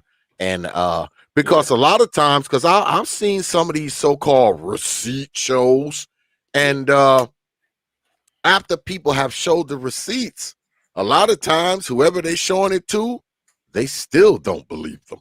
Even though they've shown them the quote unquote receipts, they still don't believe them. So what's the sense of showing this crap? You know, trying to convince somebody that you don't even freaking know, man. Because let's be honest, man, don't none of us know any of us on here. Right. I close this fucking laptop, everybody goes away. And that's why I tend nowadays to kind of stay out of conversations that I'm not well versed in. If it's not IT related, or if it's not dealing with something I consider myself a subject matter expert in, which most of the time is IT, I try to stay out of those conversations because I've had bad experiences where people have cursed me out, you know, or have come at me crazy. And I try to be nice to everybody I come in contact with. You know what I'm saying? I try to present myself the way I would present myself to you in person. You know what I'm saying? And I guess I done got caught up in, or I did get caught up in trying to, I guess, relate with some of these people. Sucked into the black YouTube algorithm. But yeah, I try to stay out of those any conversation that's dealing with like last year I hopped on panels that I know I shouldn't have hopped into those conversations, but I hopped into it because I just wanted to be relatable to some of the people that are there to try to, I don't know, eventually kind of bring them to the IT field, but didn't work out as planned. But you know, it is what it is. You know, and it's crazy because it reminds me of kind of like hood activity or even what they've done in the mob, like with like La Cosa Nostra. It's like, in order to be accepted, you need to get some stripes, and we need to be able to witness those particular. Like, you got to get cussed out on the panel. You gotta, I don't know, do something like write something wild in the comment section to everybody. Like, send a super chat that everybody agree with it. Like, it's like we need to have something on you in order for you to be a part of this. And it's like, what is this? What is this space? Like, what is happening? Like, why do you need these things in order for people to be accepted? Like, I need to see you catch this body in order for you to be in this clique. Like, what? It's crazy. It's crazy that you say that, brother Gabe, because you know, you see, it's almost like pledging to a fraternity. You know, it is you get ready to pledge. Yeah, you pledge to a fraternity. You know, they have you doing all this kind of crazy mess. You know, before you can get in. So it's sort of like that. But see, there's different types of activity for particular people. Now, I may want you, you know, to stab yourself, stab your tongue with a knife on camera, but brother K.I.T., I don't want him to stab his tongue with a knife on camera. I want him to shoot his fingertip off. You know, so it's like it's different trials for different people depending on, you know, what particular part of the fraternity you're pledging for. It all depends on what part of the fraternity, because you know every piece of the fraternity has its own little nuance that you know that you might be trying. Because see, just because you pledged and stabbed your tongue with the knife for this part of the fraternal order, now when you get to this side now, it might be some other shit. Yeah, you might have to shoot your foot now. Yeah, you might have to take your 38 and shoot your little toe off now. Even though you stabbed a knife through your tongue for this part, now you got to go over here and shoot your damn foot off. You know, so so membership to certain spaces in this Black Manosphere fraternity is represented by wrenches in people's chats. I see you had a wrench over there. I see, man, I've heard people say, I saw you time so-and-so out. Like, what's that? Like, it's like, what's like, that for? What's that for? I seen you sent so-and-so a super chat. That means you like them, and that's the other side type of thing. Like, what? Like, what has this heard that too? Where it's, you know what I think. This is what I think. All right, and people may not like it, but they know it's true. Yeah. You have people on this damn platform who think they can tell you what to do. Yep. Tell you where to be. Tell you where not to be. Tell you who you can have on your shit based on a criteria that they've created. Not on a criteria you've created, a criteria that they've created. I know, because people have come at me with that shit, but they have quickly learned that here, that shit don't fly. You ain't telling me who to have on my shit. You ain't telling me who not to have on my shit. You ain't telling me who chat room to be in. You definitely ain't telling me who to super chat and who to donate to. Definitely not. You know, you're not telling me how to operate my show. You're not telling me that. Because the last I checked, the fucking the bills and shit ain't got no motherfucker out here name on it. Nope. Not neither one. We're literally clicking on links to go to places on the internet, and that's considered trespassing on enemy lines. Like, I click into a chat. Like, you blasphemy. I saw you in a chat. I saw you in a chat. Like, what you were on his stream last week. You had him. People will make videos. People will make videos about you because I've had this shit done to me. Yeah. Oh man, I can't believe X had that guy over there. Oh, what's wrong with him? Why does he have that guy on? I have him on here because it's my freaking page. Yeah. It ends there. I didn't know I had to consult with your ass first. I didn't know I had to consult with you and say, hey, is it all right for this guy to for me to have this guy on my page? Oh no? Okay, all right. I'm gonna cancel him then. And I think the thing that's happening is that, and I'm gonna say this and I'm gonna let y'all go, is that what people are doing is that they're allowing their real life to bleed into YouTube. So YouTube is becoming part of their I mean, it's become a part of a lot of people's like real life. Like, it's no distinction anymore. It's no, the lines this is are YouTube blurred. and this is my life. This is all my life. This is the whole thing. So what happens here? Like, I'll get off YouTube and I'll start to, like, people will get off YouTube and start to think about the things that happened here. And they start to create things and scenarios. And I saw them over there. I saw that. Yeah. I'm about to go live on these fools. I'm about to go live. I'm about to go live. Like, that's what's about to, so I really think that's what's happening. Is that life, real life, YouTube, the same. Yeah. This is the Sims game, is what this is. This is like the Sims. Digital car, digital house, digital wife, digital life, digital money. It's the Sims. Yep. But appreciate you, brother Gabe. Indeed. You know, you're always welcome up here, man. You already know what it is, man. All right. Thanks for having me. Thanks, man. I'm gonna drop down. Yeah, thanks, Gabe, man. Thanks, Gabe. Good to be on the panel with you again, man. Nah, you good, man. Hey, anytime, bro. Hey, and also, we gotta get together, bro, and probably I don't know, do another stream or something again. In the future. Okay. Before you take off, brother Gabe, before you take off, I want to try to get brother KIT over here, you know, once a month to do a show. You know, because I done had him over here for 1,000 times doing the timekeeper, timekeeper shit.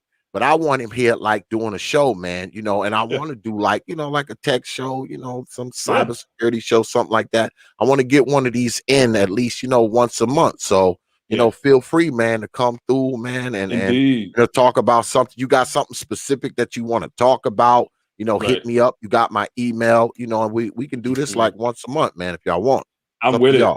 Oh yeah, I'm I do definitely too. with it. Absolutely. Yeah. A lot of my time is opening up. So I'm just finishing up a master's degree. So I finish at the Oh end of shit. March. Yeah, man. So a Master lot of my time is degree. starting Congratulations. to, I know, Congrat right?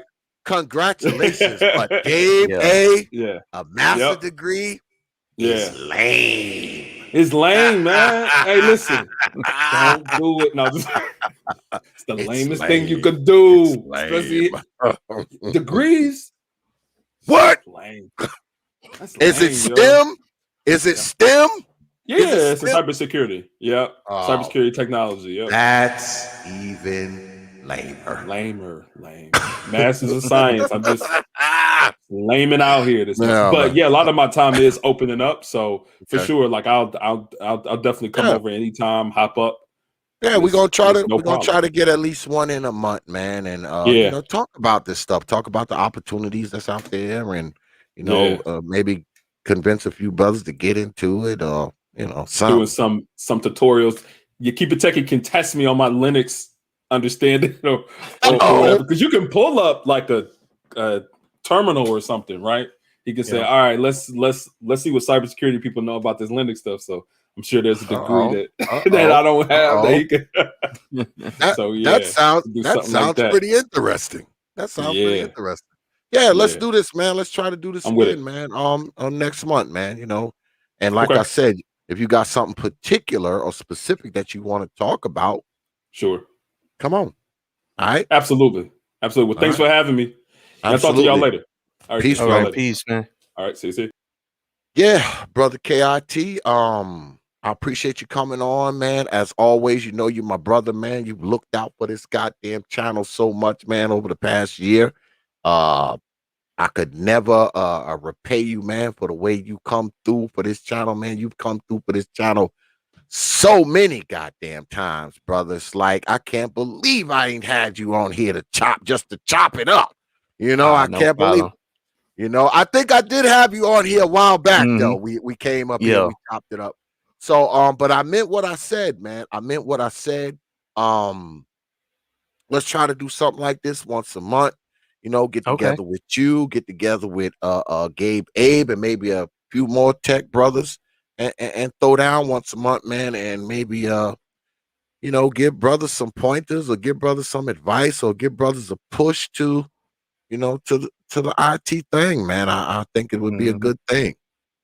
I think it Yeah. would be a good thing, man. And as always, man, I appreciate you coming on tonight, man. And I'll tell you the same thing I told brother Gabe. If you got something specific that you want to talk about, hit me up, man, and we'll do it, man. You my Okay. brother, man. I appreciate Cool. you, brother. Cool. Any Yeah. Yeah. parting shots before we peel out of here? Nah, just hey, just check out my channel. Most of you guys already heard about me, but if for anybody that's watching the restream, I'm Josh from Keep It Techie. If you want to learn Linux or if you want to learn a way to get into IT, just hit me up. My channel.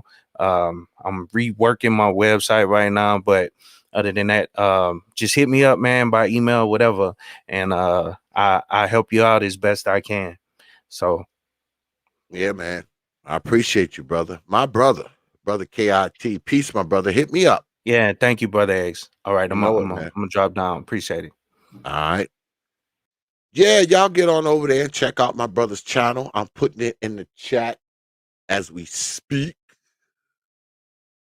Y'all go down there, man, and subscribe to my brother's channel, brother KIT. And as y'all all know, another reminder, because y'all know, brother, Keep It Techie is the official timekeeper of the T.P.O.T YouTube page, debates. Get on down there, check out his channel. Also, check him out on keepitechie.com. Negroes. Yeah. So we're gonna go ahead, man. We're gonna go ahead and wrap it up, man. Good talk tonight, man. I appreciate y'all hanging around, man. The few of y'all that did, man, it's always appreciated. I hope y'all learned something tonight.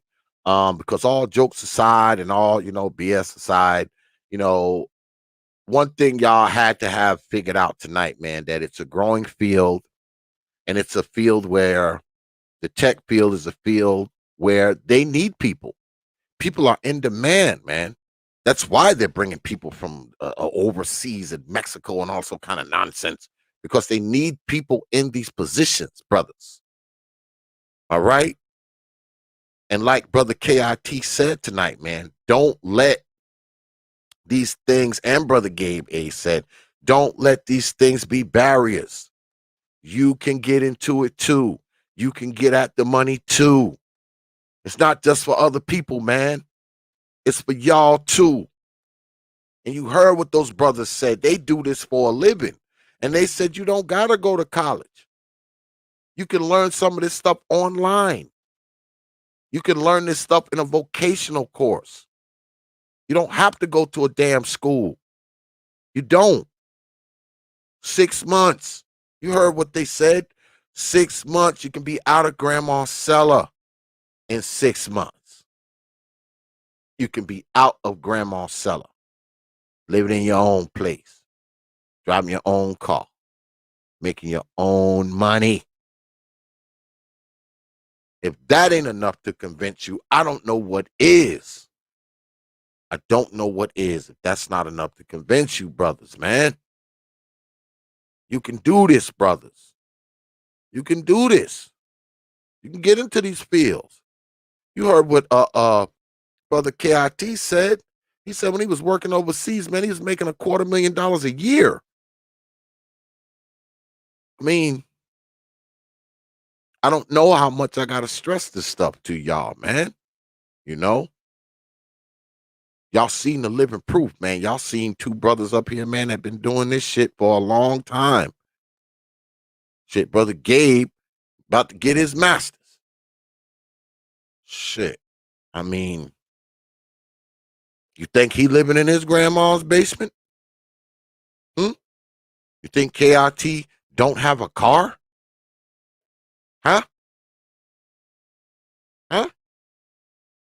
Did you hear that grandma's at the top of the stairs saying, turn the music down? These are the things I'm talking about, man. Have your own life, man. Build your own life. Make your own life. This is what I want brothers to be doing. Because I want brothers to win. I do. I want y'all to win, man. Because the more y'all winning, the less of y'all I got to see when I come off the damn highway and the brothers are standing on the overpass. I don't want to see nobody that I know living in fucking Tent City when I rode by it. And shit, here now, they don't even have Tent City no more because they done uprooted them. They done uprooted them and bulldozed that fucking land like a motherfucker. I don't even know where those people at. I was riding past the overpass today. I was looking down there for them. I don't know where they moved those people to, man. They're gone.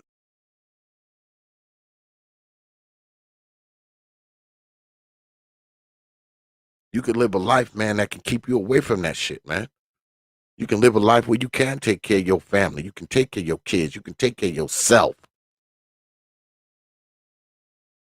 And you heard the brothers. They said you don't have to be no genius to do this shit, man. You don't have to be a genius to do it.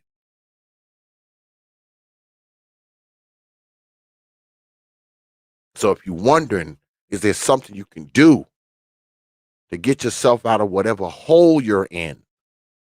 This might be it. This might be it. And guess what? It's one of those jobs that your ass can work from home. From home.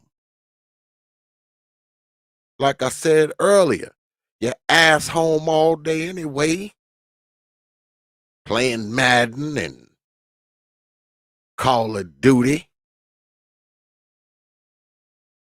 We home making that money. And like I said, pretty soon, you'll be coming right on up out of the basement. You heard what they said? I asked them, how long before they out of the basement? 6 months. That's not a long time. It's not a long time at all. You start right now, shit, you be out of the basement in August. In August, you're out of the basement if you start right now. It's something to think about. It is. It may sound funny, because X, he talk shit and crack jokes about it, but think about it. If you start it now, if you start it right now, you could be out of grandma's basement by August. If I'm still doing this YouTube shit in August, I'm going to come up here and I'm going to see if a lot of you motherfuckers that's in the basement right now are still in the basement in August. Because if you are, don't even listen to my shit no more. Don't even listen to me no more. Don't even.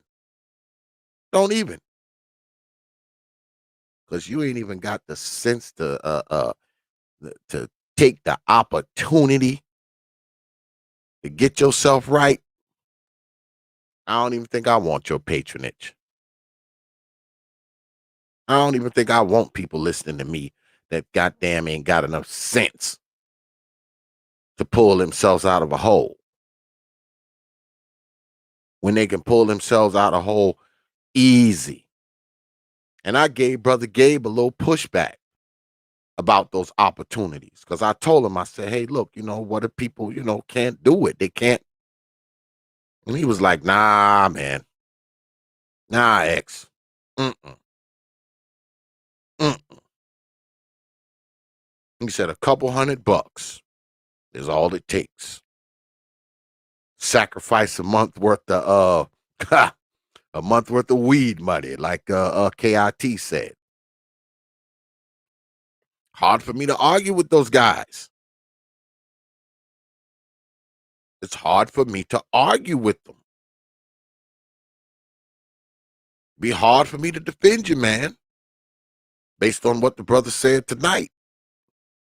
Be hard for me to defend you in August if I'm still hearing the boiler fire over because it's next to your bed. And I'm still hearing grandma say, boy, turn that music down. I better not still hear that shit in August. You understand? All right. Yeah, man, we're going to peel up out of here, man. Good shit tonight, man. I appreciate everybody coming through, man, and hanging out tonight, man. I appreciate all the cash apps and the super chats. It's always appreciated. Y'all know, man, it's always good, man, to be here with you good folks, man. You good folks who hang out here and you good folks who hang out in here. All right. We might have a debate this week, Saturday, y'all. I'm not sure. Brother CRU, what's good with it, man? Long time no see. My brother. Yeah, we might do a debate this week. I'm not sure. Saturday, I don't think. We definitely not going to do nothing tomorrow.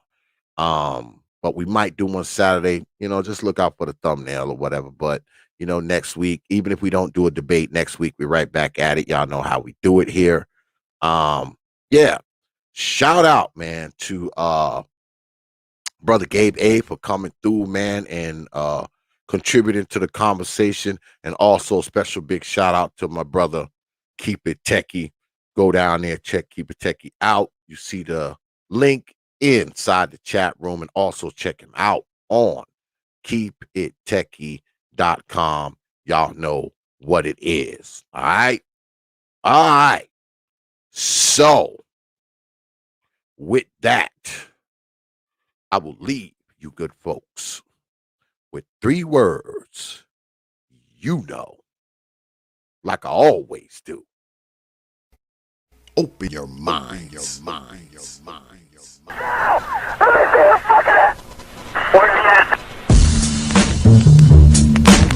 Hours of power.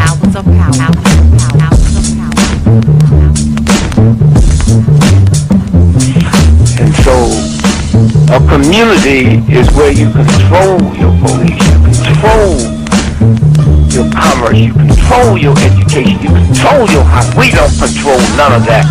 We live in a hood. Huh? Well, what about the Negroes that get out? Oh, well, see, my cousin, they say he's a multi-millionaire, almost at $1 billion. Three PhDs, working on 2 more. Driving down the street in Chicago in his Rolls Royce, enjoying himself, and he hears these sirens and looks to the mirror and sees this cop car flashing lights. He squeezed the steering wheel, man. Heart beats fast. Because he knows the price of a Negro, what it could be. And then when that cop car passed him by, he said, thank God he wasn't after you in the first place, punk. That Negro thing you can't get away from. It's universal. They wasn't coming after you. With all your millions, with your Rolls Royce, with your PhD, didn't help. That's the hood. Huh? Why do you think you never pick up a paper until you read over and over and see white families? You think it's thousands of black cops in America. Why don't you see white families crying as black cops shot my loved one 40 times in the back of the head? Why do you think black cops are that? You think they're more spiritual? Think they're better? No! They got enough sense to know that white folks ain't gonna tolerate it. And I will stop in our neighborhood when we decide we will not tolerate it. Now, if we was organized, which is hard to organize people who are just gonna run crazy and you don't know you're crazy. But if we were, with the money we have, and the many people who would come to our aid that don't know what it's like to be a Negro, and we said, if we said, look, we saying, if we don't get a federal law to deal with police brutality, that any time a cop or anybody carry a gun, have to have a license just like you used to drive a car. And if you use it wrongly, you lose your license. And if it's upheld, you can never work again as a cop or a store guard or a private detective. How do you get Congress to push that through? Well, you take your economic power and you call on your friends, black, white, young and old, and say, this coming Christmas, if we don't have a federal law to outlaw police brutality by law, then we call them for a nationwide boycott of Christmas and it'll start on Thanksgiving. Well, let me tell you what that means. 79% of all retail in America happens between Thanksgiving and Christmas. People stay in business all year, lose money just for Christmas, huh? Well, what happens now? Flagstaff Avenue, Toys R Us, Sears and Roebuck, Westinghouse. They will get the bill, and all they got to do is make one phone call and say, Harry, that's the senator, I want that bill pushed through in 3 days. Okay, it's an economic thing. It's that simple. But we have the power, but the system has wiped us out so bad. Hours of power, hours of power, hours of power. Copy. San Antonio, Lincoln 6. Go ahead. Clear suspect down, 10-4. 10-4. The officer's code 4. We have one suspect that's been shot. Open your mind.